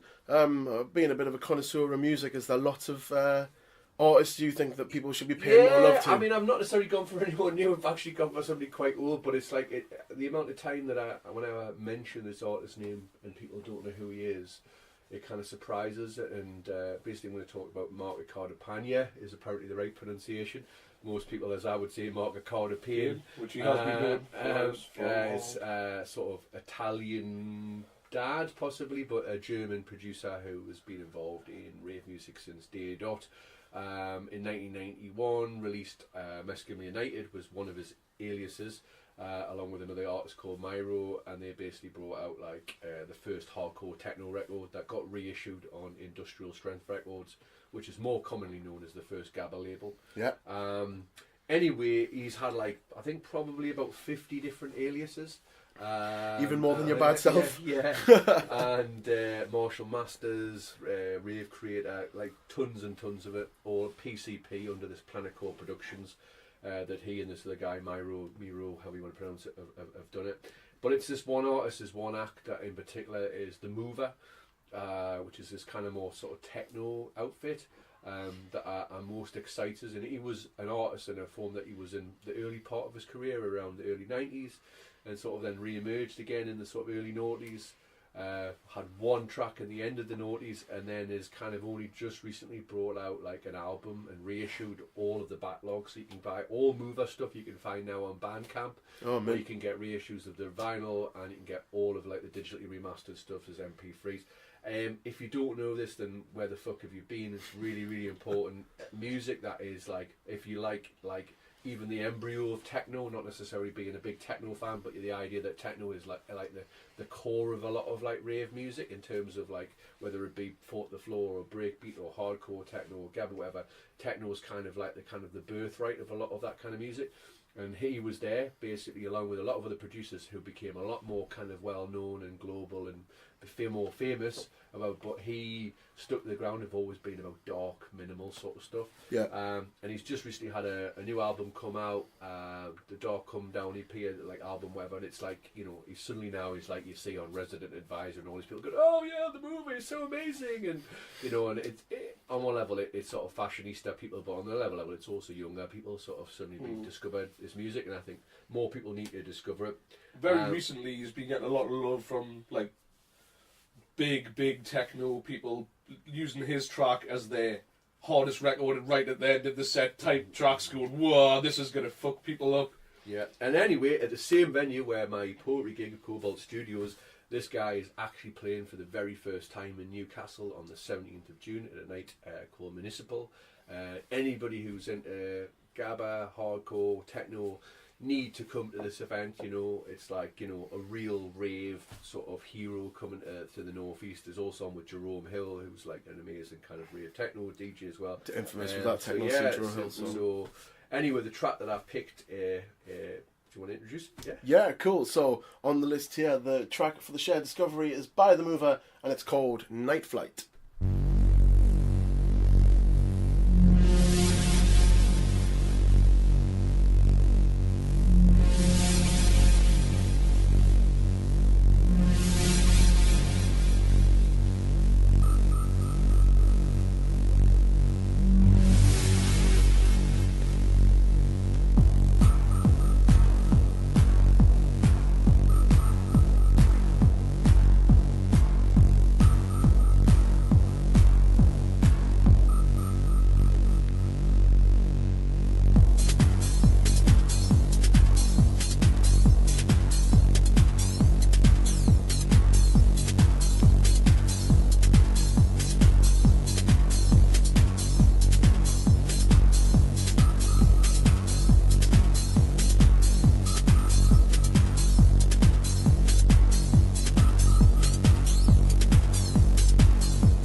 Well, there you have it. That was Night Flight by The Mover, and that was the shared discovery on Section 5. Mr. Don, who is here with us today. And I'm just going to take... by the way, Gav. What a tune. Dark as fuck still gives us a massive chills up my spine. Like, I love it. It's yeah. Sweet. Well, I'll just take this moment to quickly remind you that we are the On The Rave podcast, and you can catch us on Facebook at On The Rave. Yep. You can catch us on Twitter at On The Rave. You can catch us on Instagram. It's my favourite. On The Rave with Addie and Gav. You can catch us on YouTube, youtube.com/On The Rave. On The Rave. We are on Spotify and on iTunes now. You just have to search for us, but we are officially on there. Please give us a 5-star review. Even if you say that we're just a bunch of fucking bellends and we should shut up. Leave a review. Yeah. Anyone who's leaving reviews, as we did earlier in the show, we did a couple of shout-outs to people who've left reviews of us. So this is how you can be interactive with us here at the On The Rave podcast. We are powered by Podbean. And fueled by Basement Snacks. Don't forget that you can go into Ridley Place and fucking Basement Snacks, and you can get 10% off all of your treats and coffees. What are you going to do for that though, Gav? You've got to wander down to see Don at the counters and yelp at her, On The Rave! And it's cush, and the coffee's really good, and the cups are really weird and interesting. Yes, they are. They are really weird and interesting. If you haven't been in there already, anyone who's already been in and, You'll know had about that, they'll know about the interesting cups, but we might have just teased a couple people more in. Mm-hmm. You see, Dons, we're teasing them in. Come in. We are. Let's get back on track and take advantage of this moment. The moment on the podcast where I ask Addie to set the scene. Right. We're going to go back a few years, Don. Outside the student union in Newcastle, a young Don McDonald, fresh out of his shift at McDonald's, venturing down the stairs,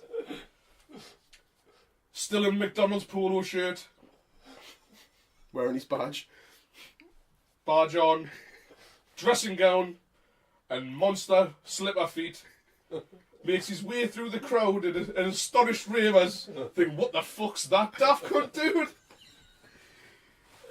He pushes his way to the front. What's the tune that makes you sunshine in the air or screw face right down? Oh, it's really horrible because the song that I had in mind, it wasn't playing at that rave. But if you're going to put us on the spot now, well, if it was going to play, can I just change what I've already written? Yeah. You can do whatever you want. These are your questions. That's it. So the basis of what Addie's asking you is what's your crack at the rave? Are you one of these guys who are you screwface? Swings around in the air? Are you a screwface? When a big riff hits, are you? I'm totally hands in the air. There we go. Yeah, we like a good arms in the air. I think screwface at the end of the day is just everything that's wrong about internalising certain raves. It's like the whole idea is you want to be open and inviting, and even the people who weren't open and inviting, the drugs are so good that they they just cast off all of those. Even if they would normally have a screwface on, they don't when they're there. I always hated it when you occasionally would encounter that at kind of raves or whatever, people lurking in the corner and that. The trendy screwface there. No, yeah, or just people who just couldn't let themselves loose. They still had to kind of have their pet lip on with them, with a leash in it. So had to have something that offended them while they were there. Yeah. So what sort of tunes make you wing your arms in the air then? Well, I've always I like as much as I don't like trance. I do like the fact that there are some trancier tracks that I like, that I use elements of it and maybe kind of fuse it with a style. So obviously Bonsai Records is a great class label, label from Belgium, whatever, which kind of it was a trance label, but there was lots of stuff going on in the tracks, whatever. I particularly the label IST, which was industrial strength sort of sister label, which is sort of supposed to stand for industrial strength trance, and that's one of the labels that probably my favourite record label of all time, because it was kind of sort of as much as I loved Gabba, I love sort of fast, the more kind of techno-y side of it. Yeah. And it introduced me to a plethora of artists that made stuff that not only was fast and hard, but also felt quite cerebral and made us feel like my whole body was tingling, rushing. So I like things that make you tingle and rush, Yeah. Pingers. Kind of shape. Pingers. And some music that does that is music that tends to be quite shimmery in sound.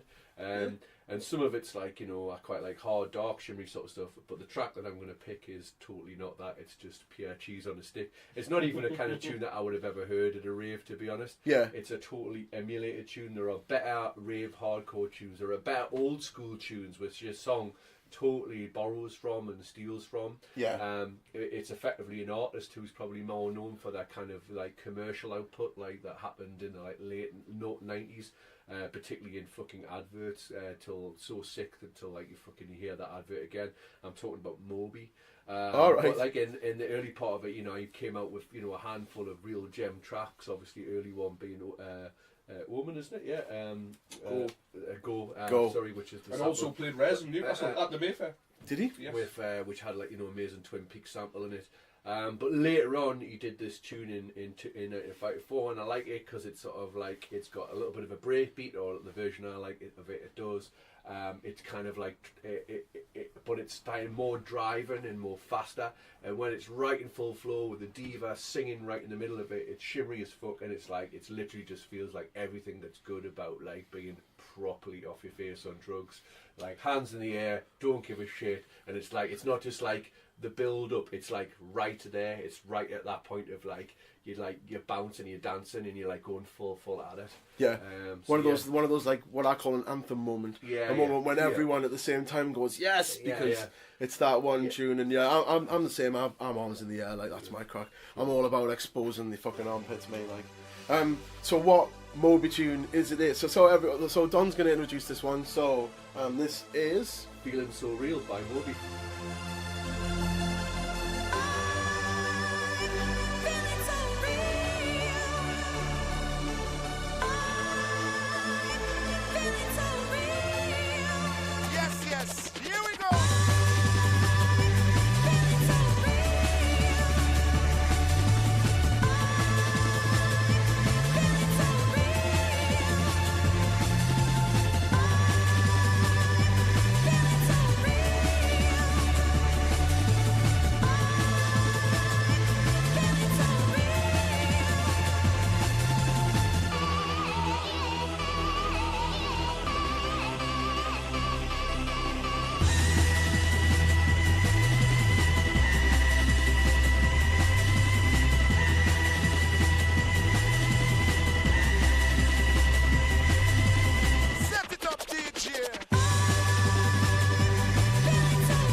That was Moby, Feeling So Real, from all the way back in 1994. One of my fondest memories of that was going to here at Machine Fest in Germany, which is, like as I said before, very, very like gothic, like cyber gothy kind of festival. Sort of not necessarily that's like completely everyone who goes there. I definitely don't fall into that category, but like what's happened is there's all this kind of serious kind of sort of industrial music for 3 days, and then whatever happens on the last day is everyone leaves the main arena to the kind of area where they sell like merchandise, and they have a DJ on, and they always play like cheese or like kind of tongue in cheek. And I remember like hearing this DJ do like nothing but like kind of Euro hardcore set, and he played that Moby whatever, and it was just so mad watching all these people in these ginormous like sort of like platform goth boots, like almost like as if they would fall over whatever, jumping around to Moby, and with those like weird springy dreadlocks that they were like all multicoloured ones. Oh, cool. Well, let's roll straight on from that part and talk about section 7 of the podcast, where we flip what's going on. Flip what's going on. That was quite elegant, Gav, wasn't it? Let's roll on with section 7 of the podcast, which is the dedication section. And from looking, you've obviously gone for quite a topical one. Yes, dedication. There you go. Dedication is what you need. Yeah, well, it just felt like, it just so happens that this happens to be the podcast that I'm on with yourselves. It would be unwise not to kind of attribute to like sad loss this week of Keith Flint. Yeah, indeed. Unfortunately, yet another man taking his life to suicide, and to somebody who has been part of a group that I'm sure all in this room, even though maybe they haven't been synonymous with rave for quite a long time, are a lot of the start of our own rave journeys. Yeah, most definitely. The Prodigy has come up so many times during the podcast so far, mentioned by so many different people because of different things as well. I mean, there's the long-running argument that Addie's already laughing at there as to whether Fat of the Land or Experience is a better album. Experience is the best album, hands down. Because you're all wrong and I'm right. Experience hands down. Sorry, the thing is with that is it's the age-old issue, isn't it? About like age and about what was the first album that you were exposed to, and you were around when you were younger. Well, that would have been the album that came out when you were youth in it. Yep. And it is a very like in terms of like with Keith as the fourth person, it suddenly turns it into a kind of like almost like a punk sort of like outlet. And you've got like a front person, and it's very kind of like almost a little bit like anti-authoritarian. Yeah. But for us, it was a bit like, whoa, what the fuck's going on here? Do we like it? And it's definitely the last Prodigy album. I'm sure a lot of people my age, Addie's age, will say is like the last Prodigy album of any quality anyway. It's the last Prodigy album that's got quality all the way through it. Yeah. There's maybe the odd track here and there, other stuff, whatever. But by and large, they're the three kind of albums. But yeah, the first album for me is although the second album definitely has like a kind of a deep and kind of some more kind of progressive elements in a way. I hate to use that word, but like it has some stuff in it that like maybe there's like tracks that like change and evolve as the tracks going on, and that's quite cool in a way. It's actually the rawness that's like what's for me, and I think like a lot of people talk about like for instance Wu-Tang Clan's second album Triumph as being the best album or whatever.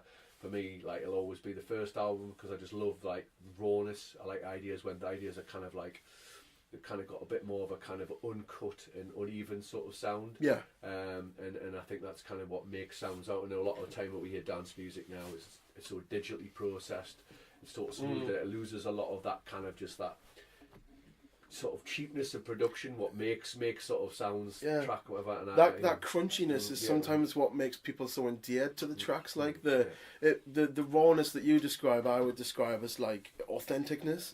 Like it feels more like rave, whereas the newer stuff is so polished and so clean. It distances itself from the audience. To me, in any case, but that's probably just me being a fogey. But in terms of dedication, Keith Flint, I mean, like it is just mind blowing. It was the first time in ages that I like went on social media that I actually saw like pretty much a united front against like a viewpoint. Our Twitter was just rammed with divided times that we're living in, to say so for the first time in ages where like rather than people bickering about racism, which it should do, but like at the same time it was nice to just see everyone was like, fuck, like this is a guy who's a hero. And I was even working with a young person of the day with someone who was like 18 or 19, and she was like devastated by it, whoever. So it's like the fact that like whilst I see it as at a certain point in my life, which was quite a long time ago, that like the Prodigy have continued to inspire kind of sort of like younger generations as well. We were talking just before about that, exactly what you said. I sort of the first one I heard was Fat of the Land, which is why I sort of have that sort of relationship with that album. I can see where everything's going, but when we were talking to Steph, my girlfriend, it was an album from 10 years later, and she was like, this one in particular is the one I remember. So they're one of those bands that sort of they sort of go through time, and like they've evolved as they've went forward and changed, and everyone will always have their specific memories of what the band did. Like people who grew up in the 60s and 70s who heard different era Beatles will different Beatles bands. It's the sort of, it's a modern equivalent, you know what I mean? But Steph's wrong. But Steph's wrong. Steph's wrong. Yeah, well, this is it. She hasn't spent as much, she hasn't got as much experience, I suppose. Whoa. Oh, I think one of the things though is like going back to Fatter Land, and one of maybe the tune selection that I'm going to talk about in a minute. One of the things that as I've heard all of these songs so many times. Yeah. And I have to be honest, there's one song which I have to be honest has become a bit like my Kirsty MacColl kind of Pogues moment. Like everyone says it's the one and only good Christmas song, but there's only so many times you can hear fucking Fairy Tale of New York, and still even that is like the same for me now as with fucking Outer Space. Like I've just fucking heard it so many times, and it's not I dislike the song, but I just kind of now see it every time I look at it. All I can think of is like some sort of student, kind of like young student going like, "I'll take you to another dimension." And that might be like kind of really like ageist. It's a and all proper that, Jasmine voice. but it's the same time. It's like I just feel like it's like that's the kind of like the commercial end of that album, and they've gleaned from it. But one of the things I do like is that the song that I picked out is the slower stuff. Which is really like when you re-explore Fat of the Land, not the kind of big hits with Keith, but the more instrumental tracks are actually sometimes the nicer tracks to go back to if you're just like kind of chilling out, or kind of some of the like there's more down tempo tracks on the Fat of the Land. Yeah, I think I think Skyline is really good record. Yeah. And I think they've kind of got like there should be more Prodigy in films. Like I think there's some of the slower stuff like is really got like a cinematic quality to it. That like needs to be captured. It'd be nice to see it like with like it used more in kind of cinema. Maybe with it being topical, people who are making films from now on might like try and pick up some of them. You know what I mean? Anything to get on the nostalgia train, because that always helps. Yeah. It always helps. With particularly a lot of car adverts with Rave backing at the minute. But Rave Suicide, I mean, it's a thing. Obviously, it's like we've had a lot of like pop stars disappear, whatever, from different things, and suicide being more of a fucking thing. Cliff Richard, though, isn't it? Sadly not, but it's scary, isn't it? Like you've got somebody here who's not that much older than us, who's kind of taking their lives, or whatever. It's like it's a sad outlet, and it's we need to kind of think more and more about it, and encourage blokes, because it is blokes who we have these podcasts which are all basically about men talking about things that interest them, and it's really podcasts do like help people kind of find a common ground, but there's a lot of men who just don't feel like they can talk to anybody at all, and I can imagine even though you're in the most like in the limelight, it can also be probably quite an isolating experience being in that, like in your ability to maybe like have friends who you can regularly see because you're kind of on the road all the time, So it's just something that we'll have to experience going forward, like for when me and Addie are like super famous because of this podcast. so I suppose. There's always have people there to talk to. So well, that's it. Yeah, that like on an actual straight note, like there's always someone to talk to, and like we've lost people. Far too many people, and it's like too many people on the rave scene. Like that's it. Had a heavy session in that, and it's like trying to kind of stabilize yourselves as you get a bit older. Sometimes it's not always hard. It's sometimes the abuse that we've done to ourselves. It can be a lot harder to kind of readjust your kind of chemicals in your mind to that. So definitely. My heart goes not out just to Keith, but anyone who's kind of like lost somebody really, that kind of sort of suicide, and in particular like also people in the rave scene who've lost people because of that, So well, that's a really good reason to play a dedication. So which song is it you've actually picked? It was a really difficult one. As much as I like the Prodigy, I like the second album. The first one will always be my thing of connection of have to it, but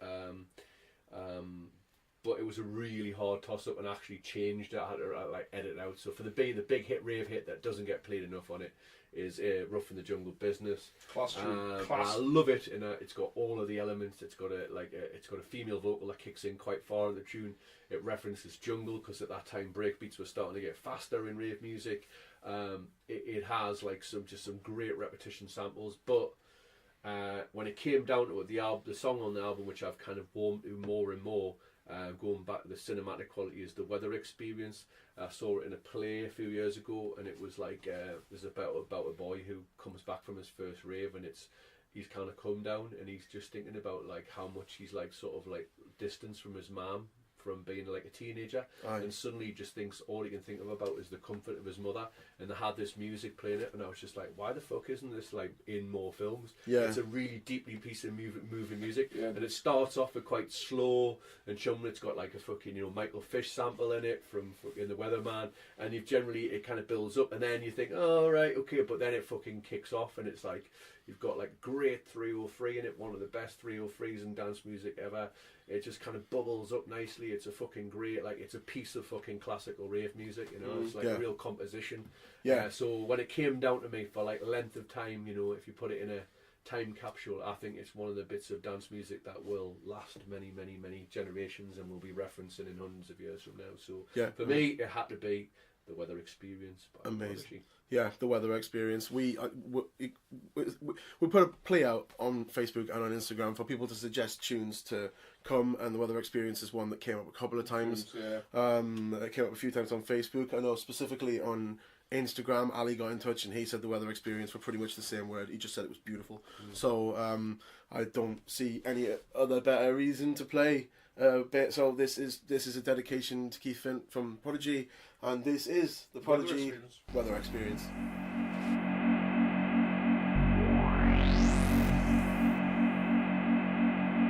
Well, certainly in the more central and southern parts it'll be a fine dry day. Good deal of sunshine to begin with, clouding over somewhat later on. But for Scotland, Northern Ireland and Wales, certainly in the more central and southern parts it'll be a fine dry day. Good deal of sunshine to begin with, clouding over somewhat later on.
there you have it. That was a dedication to Keith Flint from The Prodigy. That was picked by Don. The tune is called The Weather Experience, and it's obviously from experience. Yeah, and I just think that it would be a great song to play at his funeral, you know what I mean? It's kind of like, it's both happy and solemn at the same time. I can imagine it being something like that if I was there in the kind of in the moment, like watching it. I can imagine that being a very kind of emotive piece of music that having seen his passing, you know. So anyway, much love to Keith Flint. Yeah, and like everyone should keep listening to The Prodigy as like a dedication to him, and just keep enjoying it. And whenever you discover The Prodigy, is fair crack to you. But we'll lift the mood very, very slightly. Addie was trying to jump ahead of us and lift the mood even quicker. What's up next, Addie? I don't know. He doesn't know. Lower the tone. Lower the tone. As always. Lower the tone as always. Section 8 of the On The Rave podcast is when we discuss guilty pleasures. And can this guilty pleasure be worse? Can it be worse than Pez? But I think it's pretty much impossible at this point. Yeah. We'll see. So the top two at the minute are Pez and Pegs, which is funny because they're just a letter apart. Those two gentlemen, different worlds. What do they have? Pegs was The Wolf.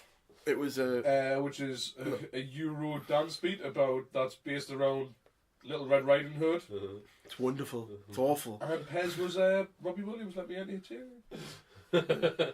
Both of which I mean, I've got far worse guilty pleasures if it was like outside of rave music, but I felt like I had to kind of stick to the. You narrowed it down to ravey stuff. Yeah. So let's talk about like the extended guilty pleasures first, and then we'll narrow it down to rave. Well, I think like one of them is that like is the D word, which is dubstep, you know. So like a lot of people kind of give it a bad crack, you know, and like I'm not going to deny that there isn't some absolutely dreadful dubstep. Oh, definitely. But a problem was very early on in its evolution, sort of like, you know, say from starting about 2003. By about 2007, there was already like quite a kind of a specific stereotypical sound that sounded like Megatron having this shit, and like that like unfortunately that kind of typified it, and then that kind of like when the Americans got involved, that's kind of the sound that like promoted over. But there was a lot of other sort of subgenres, and one of the things I really liked was all the kind of like ravier sort of side of like dubstep, whatever, which kind of acts like Vexed just being like one of them. But there was a lot of 12s that came out at a time of lesser known artists, whatever, and that was a really good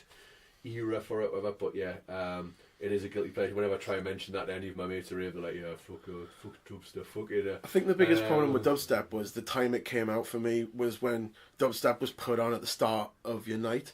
You put dubstep on to warm the crowd up, and often it didn't warm the crowd up.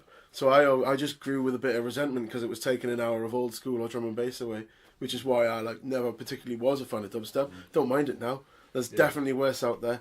I mean, that electro swing, for example. I fucking hate electro swing. Don't get me started. Yeah, I mean, like I live by the mantra that like it doesn't matter what music genre there is, like any genre at all, even one that you don't like, you'll find at least one song that like reverses that you like, except for electro swing. Wait, like electro swing is a whole genre of music made out of the cantina scene in Star Wars. It's basically like gypsy ska music for fucking middle class hippies, right? But what they've done is Trustafarians. What they've done is they've listened to Jive Bunny and they've just went, we can do this shitter.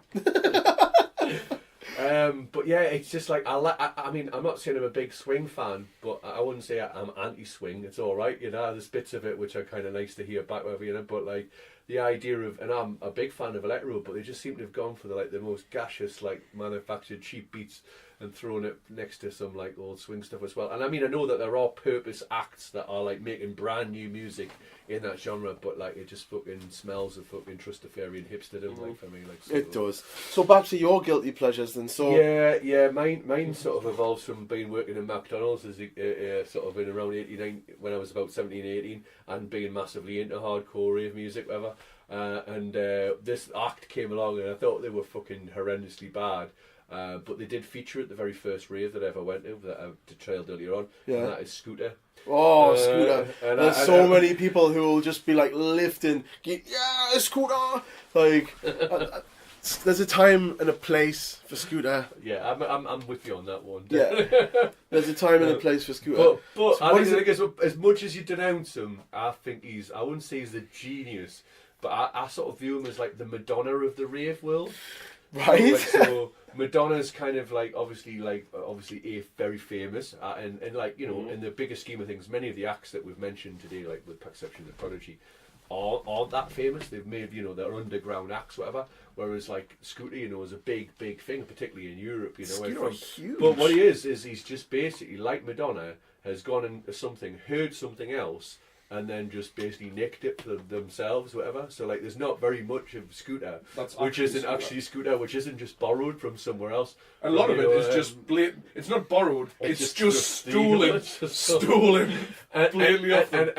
But what's amusing about it is that whilst theft would be a horrendous thing, it's the fact that it's this kind of this blonde, slightly Aryan looking, sort of slightly camp looking kind of German guy who's jumping around going, "All right, Ravers, I want you to take off your tops and wait for further announcements." Oh dear me! And like, it's just all of his like he's seen as such. I think he's just like I can't take it seriously. I imagine him as almost like an Alan Partridge of like rave music. So I don't take it seriously, and for a reason I wouldn't listen to all of his stuff, but some of it just kind of like I can just smell like the cheap poppers in the air, and it's like the whiff of it. I can feel the sticky dance floor and some crap nightclub. Yeah. But I remember the expensive double pints. I remember being in a workplace and I was saying, "Oh, I like hardcore," and they were like, "Oh yeah, I know hardcore. I'll put Scooter on," and it was like I'd have to listen to it whilst I was like washing the dishes in McDonald's or whatever. And I think I've just heard it that many times that I've kind of grown to things like "Move Your Ass" and the Logical song as well, which is sort of totally rips pretty much the sample off Supertramp and song of the same name, So yeah, do you know what it is? They've got so many fucking views on Spotify here. Just having a quick look, 36 million. The song that you've just quoted there, another 500,000 for Move Your Ass, and that's a newer one. Like, do you know what I mean? 21 million, 22 million. They've got so many views. So there's obviously a lot of people out there share that sort of guilty pleasure element, maybe. Yeah, then there's also like, you know, serious acts like Mode Selector, you know, who's like, you know, quite a you know, quite popular, quite fashionable sort of like dance electronic act. They've like done like a piss take out of like Scooter. And then there's the Move Your Ass Experience, which was like a kind of like an EP full of like breakcore acts all just doing like their own take on it. So he's like, it's one of those acts that like people take the piss out of how bad it is, but at the same time they've also had it. Even the Mover, who I mentioned before, Mark Ricardo Payne, like cashed in, made a bit of money and made a song with Scooter, and he only did that to piss off all the Gabba heads that he was fans of, to go and make this like ridiculously cheesy song with Scooter. In all seriousness, stolen in one of his older tunes. In all seriousness, though, if Scooter approached you and was like, "Don, I want you to come and do a song with us," would you dive straight in? Of course I would. Fucking right. Absolutely, I would. Addy, you're lying. I'll be moving my ass. He'd be moving you. Addy was shaking his head to start with, like. So the tune you've picked is the Logical song. What made you choose that one? I like the original also by Supertramp, and I just think it's just what's good about it is it's that like element of like ridiculous Swiss cheese of just totally pitched up vocals beyond it to almost like you can smell the whiff of pedo in the air. It's kind of like it's kind of totally like sort of young lasses jumping around to kind of sort of like what they consider to be rave music or whatever. Yeah. But like it's what's also kind of the charm of Scooter. When I was young, it seemed that life was so wonderful. Oh, it was beautiful, magical, and all the birds in the trees were like they singing so happily, so joyfully, oh, playfully, watching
joyous thing that is Scooter, the Logical song. I bet you loads of them are dancing. Where is Tops the off. Yeah. Tops off. Tops your waist. That's exactly what he wanted, Where though. is the fish? Yeah, that's exactly what he wanted. Cool. Well, Which let's. is my fish, isn't it? Or something? Yeah, let's join into section 9 of the podcast, which is where we get to talk to you about your idea of who is the greatest of all time. So, who's your goat, man? Oh, the goat. I hate the term goat. You hate the term it's goat? It's a fucking internet thing. It's like that. It is? It's like any time, like fucking, just all reminds us of young people fucking posting up about like rappers. And they're like with the hashtags. hashtags. Yeah, goat. Like sorry, you've not been around long enough to fucking think that you know. Kanye West is a goat. West is the greatest. Yeah. Like, Yeah. fuck off. Yeah. This is. But I, anyway, that, you know. I digress. People for digressing here. I was looking at it and I'm thinking, why is Game of Thrones being mentioned in the middle of a rave chat or whatever? Yeah, but it's anyway. It's goat, not God. It is goat, not God. You're very right. So, was it difficult, or was this like a really straightforward thing for you? It was hard, but I tried to keep it like with the idea of rave music, because I think there are greatest of all time artists that I would sort of say outside of rave music. Oh well, you did talk a little bit earlier about Little Richard and stuff like that. Yeah, so. yeah, it would be like that, and also people like Portishead are probably like my favourite sort of vocal singing band of all time, whatever. Yeah, lots of other good stuff, whatever. But yeah, I think the Prodigy are fucking I think one of the greatest of all time acts, whatever. But they've already been mentioned, so and a few more times. So yeah, I decided that one of the things that I like was massively misrepresentative was in my choice selection is that the thing that like I kind of often kind of get sort of pigeonholed with is gabba music. Right. And like gabba was like the first sort of like splinter scene that came from hardcore and rave music that I kind of really got into. Yeah. And it was a big part of my identity and like growing up, and I just love the idea of really fast music that like fucking you can just like take all your anger and your aggression out on the dance floor and just fucking go crazy and mental. And for all of its kind of nastiness, it's like use of like aggressive samples and stuff like that. I've never met a bunch of more friendly cunts than like gabba heads and party heads or whatever. And some gabba heads are beautiful people. Like, I certainly am. Yeah. And we used to get such a bad rap. I mean, the amount of times I remember playing like at free parties, and like my involvement in getting involved in free parties was so that I could like force gabba on people. And I remember the amount of times that I just got like my sets got stopped in the middle of like a set, and it was just like largely down. It was just like fucking we just want techno, that would techno, and and realize. I think it was an eye opener. It kind of made us kind of start to realize like how you have to kind of sell gabba to people to kind of get them interested in it. Breakcore, which kind of came sort of in the noughties, also sort of, I think saw a change. It was like I was always sort of associated with gabba being a very working class scene. Was like with breakcore, it was like more of a kind of studenty / middle class scene. It sort of came over, but what happened was it allowed you to introduce a lot of people to like gabba, and then I think what came out was a lot of people who kind of came in with like a breakbeat, a love of breakbeats, whatever, but then kind of discovered gabba and they loved that sound as well. And I just loved that kind of melting pot of like just hard and breakbeat and stuff like that. And for me, like from day dot, it was always about like hard breakbeats as well, and that's why I've kind of chosen my greatest of all time being Nasenbluten. So though any of those that don't know, it's German for nosebleed. Yeah. And that was also the name of a club. Best club in the world. The best shittiest club in the world with the most dodgy staircase ever. Nasenbluten. Where's Nasenbluten? Nosebleed. There's a club in Rosyth. Which is sort of little sort of sub-town, not too far from Edinburgh, but like the back of beyond, really nowhere. However, nothing really happens there. But like a lot of these places up and down the country, like the Orbit in Morley or whatever. Shire Horse. It's like a little small, tiny little venue. The only thing that's going on in their own town is this like crazy little subculture, and this was an amazing gabba club. And where a lot of us flocked to in the late 90s to go and hear, some of our big favourite hardcore acts from Europe and also from Australia and further afield. And where I first discovered Mark Newlands, who is the kind of like sort of figure of Nasenbluten, not the only member, but like a turntablist, and who could like brought this kind of love of hip hop and scratching to kind of the hardcore aesthetic.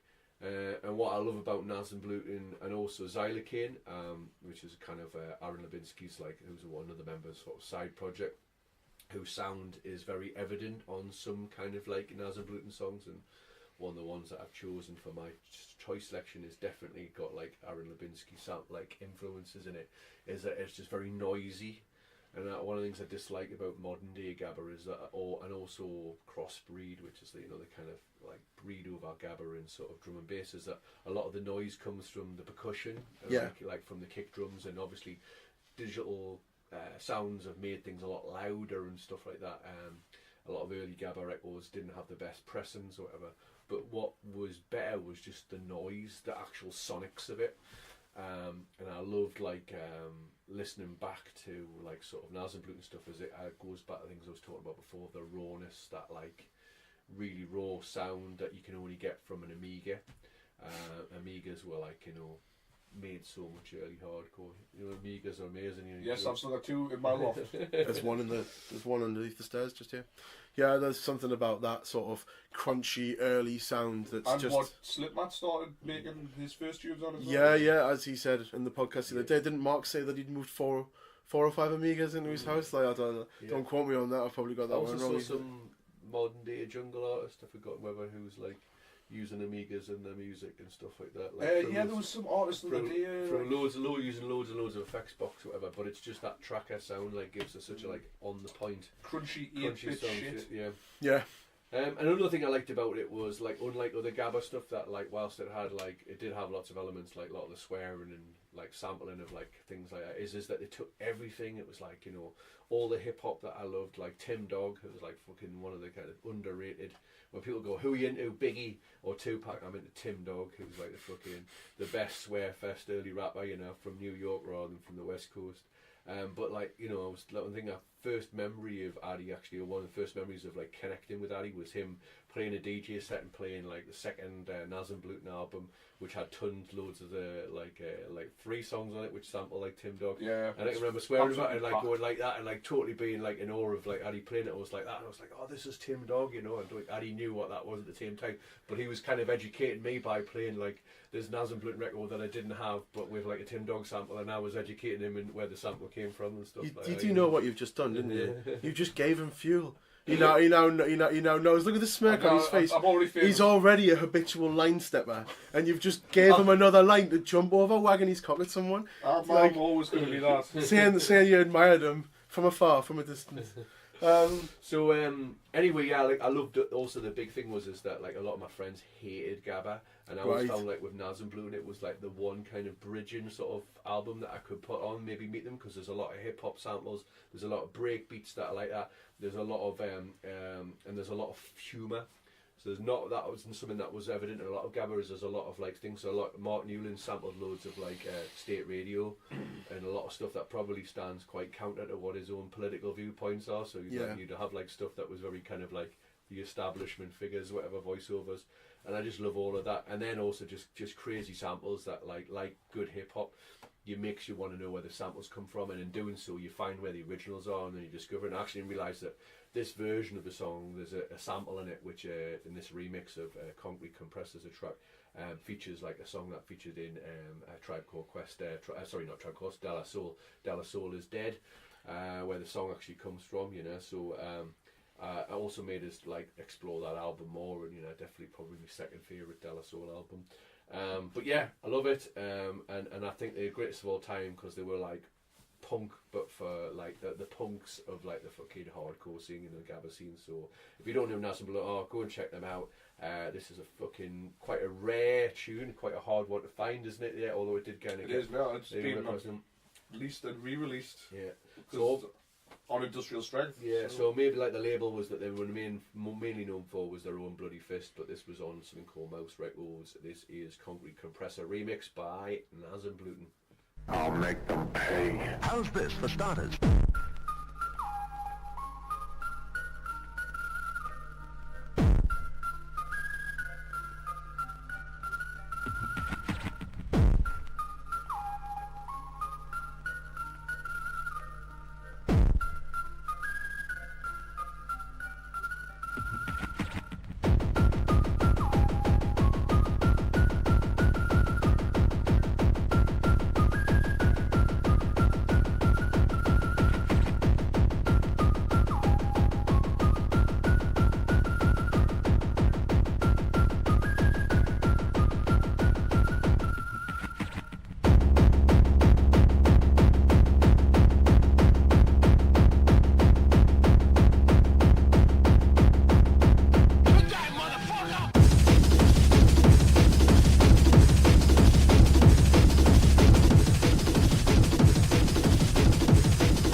Well, that was Naz and Bluton, and that was Concrete Compressor Remix. What year was that, Don? That was 1994. And what label was that on, Addie? Mouse. Well done. Well, I'm just double checking that you were both paying attention. Well, we've got to the very last category. It's been lovely having getting to sit down and chat. Yeah, it's been so nice for you to have us in. No, that's it. Well, of course, as we've said, we'll put all the links in the description box to Don, so you can find him on the social medias and keep up to date with what he's doing. Yes. But for now, we'll go into section 10, which is the section where we discuss your personal anthem. So, what song out there do you reckon best represents you? Oh. We often say, like, if you were in the WWE and the music hit and that's your music and you get to come and wave your arms and stuff like that. Well, I would say the song that I should represent as if I was a WWE wrestler, and I have actually introduced sets with, would be Armageddon, which is the name of my DJ name, by Alternate. Alternate is like a big fan of alternators, as I've mentioned earlier on the podcast. Big up, Mark. Yeah. See you next times week. I've used passwords for like things that are actually the names of alternate songs as well, with involving letters and numbers. Oh, because you can put capitals and numbers and letters all in. Remember? Something I always like to tell Mark whenever I see him, and he probably thinks that scary guy. I have actually kind of veered not to use that as the thing, so that would be my WWE tune, like the Armageddon, because it is a good way. I love the fact that it's from a Public Enemy song, but also one of my favourite bands of all time. Yeah. But what I've gone for, it kind of comes back to like the first section where you were looking about, like, you know, when you second section about finding your own feet. Yeah. Was that whilst I was reliant mainly on commercial radio to kind of like discover sort of rave tracks, and then cassettes that I bought, like Chaos Theory, Hardcore Ecstasy, Hardcore Uproar, these kind of tapes, whatever, that were around there that were sold commercially in like sort of Woolworths, whatever, to kind of discover that music. What I started, I don't know who told us about it, but I discovered Weir FM. Right. Weir FM was like a radio station in the northeast, or at least in Newcastle, Gateshead, Sunderland. We never had like a pirate radio station. There's a lot of other cities, kind of that was the way that people kind of got exposed to kind of rave music. But Weir FM, it was kind of exclusively like a dance music radio station, and it, like, you know, played like every night of the week. It had dance music on to various different levels. And one of my favourite shows on it was a show called Elevation Crew. Right. And I can't remember who put us onto it, like, but I remember it being something that only I did. I didn't do it with my mates. I don't remember any of my mates kind of listening to it. All I remember was there was a lass who I kind of fancied at school, who was in my year, and like her boyfriend, who was like kind of a bit of a kind of Raj kid from another year in the school, who were the ones who listened to it, and we used to kind of give each other shout outs. And it would always be like, big shout out to the North Shields bucket crew. I didn't even smoke cannabis at the time, so I didn't even really know what a bucket was, but like I just like go along with it. But anyway, what I remember was hearing like some songs that were familiar, but the first song that I remember hearing it was the one that I want to play. I didn't know what it was for nearly a good, so that would have been, let's say, 14 at the time. I probably didn't discover what the name of the track was until I was kind of sort of in my mid-20s. And after I attribute that to a friend of ours, DJ Funsize Johnny. Oh, Funsize. He's a wealth of knowledge. Significantly younger than us, however, but was when I first discovered him, was an old school DJ. So he played music that was like around long before he would have been, you know, around his own time, whatever. And he played this track, and I was like, oh, fucking, what's it? And I always, for whenever I used to meet him, whenever I used to like see him DJ, I'd always ask him to play this track, or whatever. And it's taken even longer for us to actually own a copy myself. And then it recently, Simon Underground, who's the kind of guy very synonymous with like the Gabba scene and promoting it and being a producer in this country, who sold us so many records. Whilst it's mainly been kind of hardcore techno Gabba stuff, in more recent times he started to reissue a lot of like rarer sort of old school tunes, or ones that have like, you know, like deserve reading. And he brought out the album of this recently. I managed to buy it on double pack. Right. The band's called Xenophobia, and I just love the fact of like their take on like a kind of famous rock and roll sound. Instead of Girl, You Got Me Going, it's Ecstasy really gets me going. And it's just a fucking mint, fancy fucking breakbeat tune. And I think Johnny, if he hears this podcast, if he spends the time, if I don't say that this isn't my personal anthem, I think he'd be quite disappointed and disheartened. So this one goes out to Funsize Johnny. This is Xenophobia, Rush in the House. Class. Come alive, come alive, come alive. come alive, come alive, come alive. Come alive, come alive, come alive. Come alive, come alive, come alive. Rush in the house. Rush in the house. Go to the floor with the E and rush me, ooh, rush me, rush me. Go to the floor with the E and rush me, ooh, rush me, rush me. Go to the floor with the E and rush me. Go to the floor with the E and rush me. Go to the floor with the E and rush me, ooh, rush me, rush me. Rush in the house. Rush in the house. Go to the floor, go to the floor, go to the floor, go to the floor, go to the go to the floor, go to the floor, go to the floor with the E and rush me, ooh, ecstasy. It really gets me going. It gets me sour, I don't know what I'm doing. Ecstasy. It really gets me going. It gets me sour, I don't know what I'm doing. Ecstasy. It really gets me going. It gets me sour, I don't know what I'm doing. Ecstasy. It really gets me going. It gets me sour, I don't know what I'm doing. Come alive, come alive, come alive. Come alive, come alive, come alive. Go to the floor with the E and rush me, ooh, rush me, rush me. Go to the floor with the E and rush me, ooh, rush me, rush me.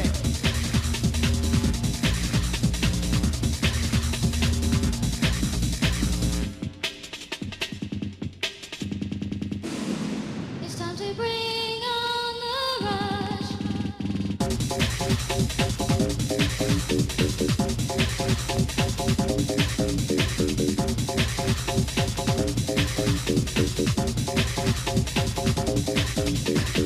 Come alive, come alive, come alive.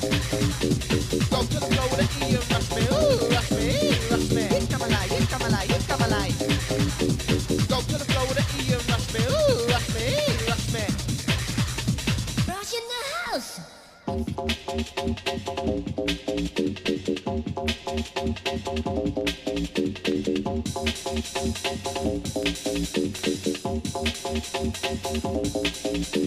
Ecstasy.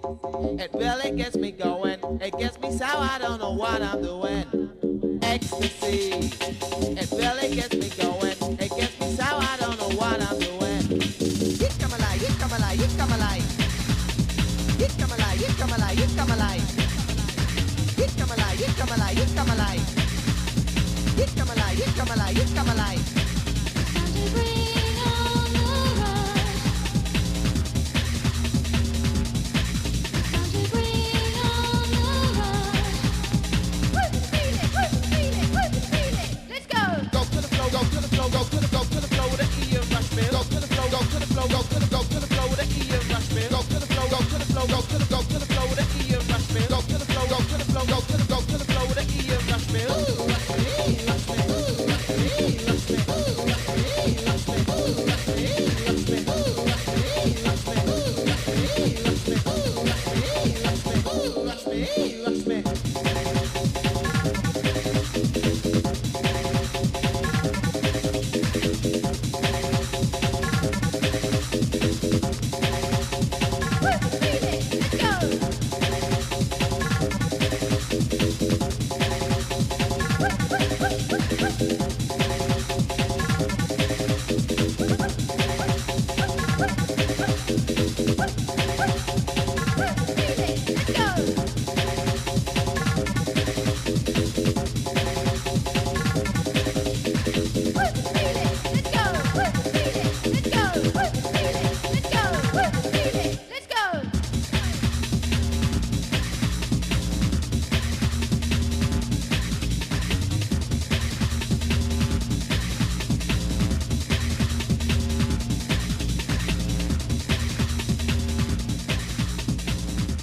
And there you have it.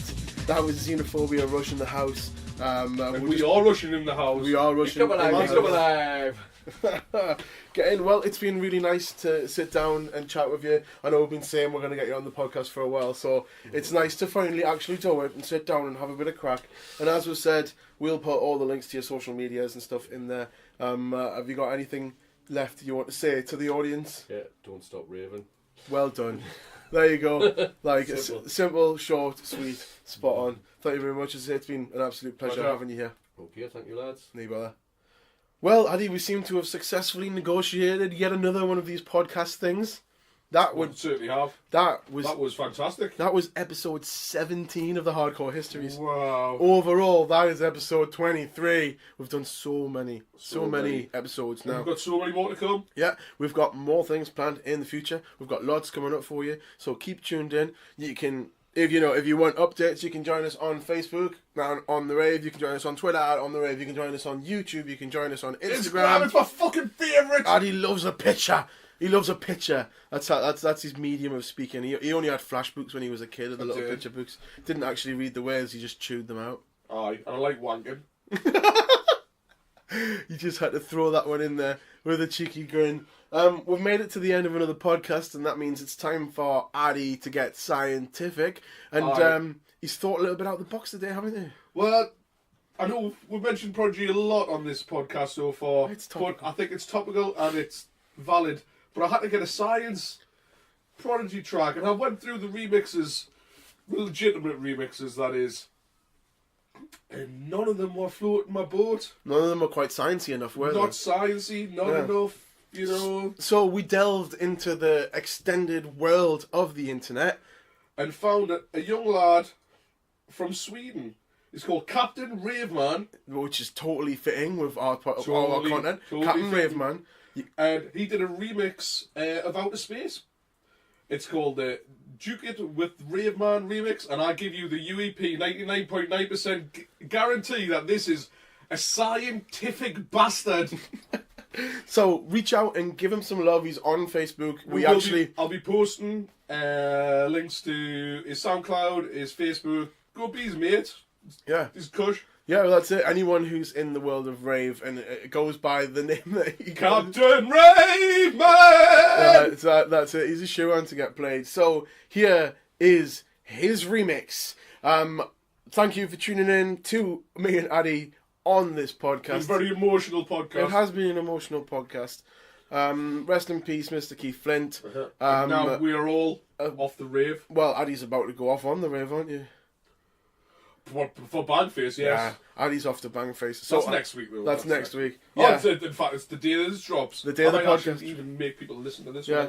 The day this drops, Addie will be at Bangface. So I'm posting about every single place between now and there. Whether or not he's got 3G, yeah. We'll all just get delayed notifications of all the places that Addie's been that weren't Bangface, which is sort of standard for this time of year, isn't it, on Facebook? Yeah. People don't. If you don't like it, don't be my friend. Okay, well, I've been Gav. I've been Addie. And we are now officially off the Rave.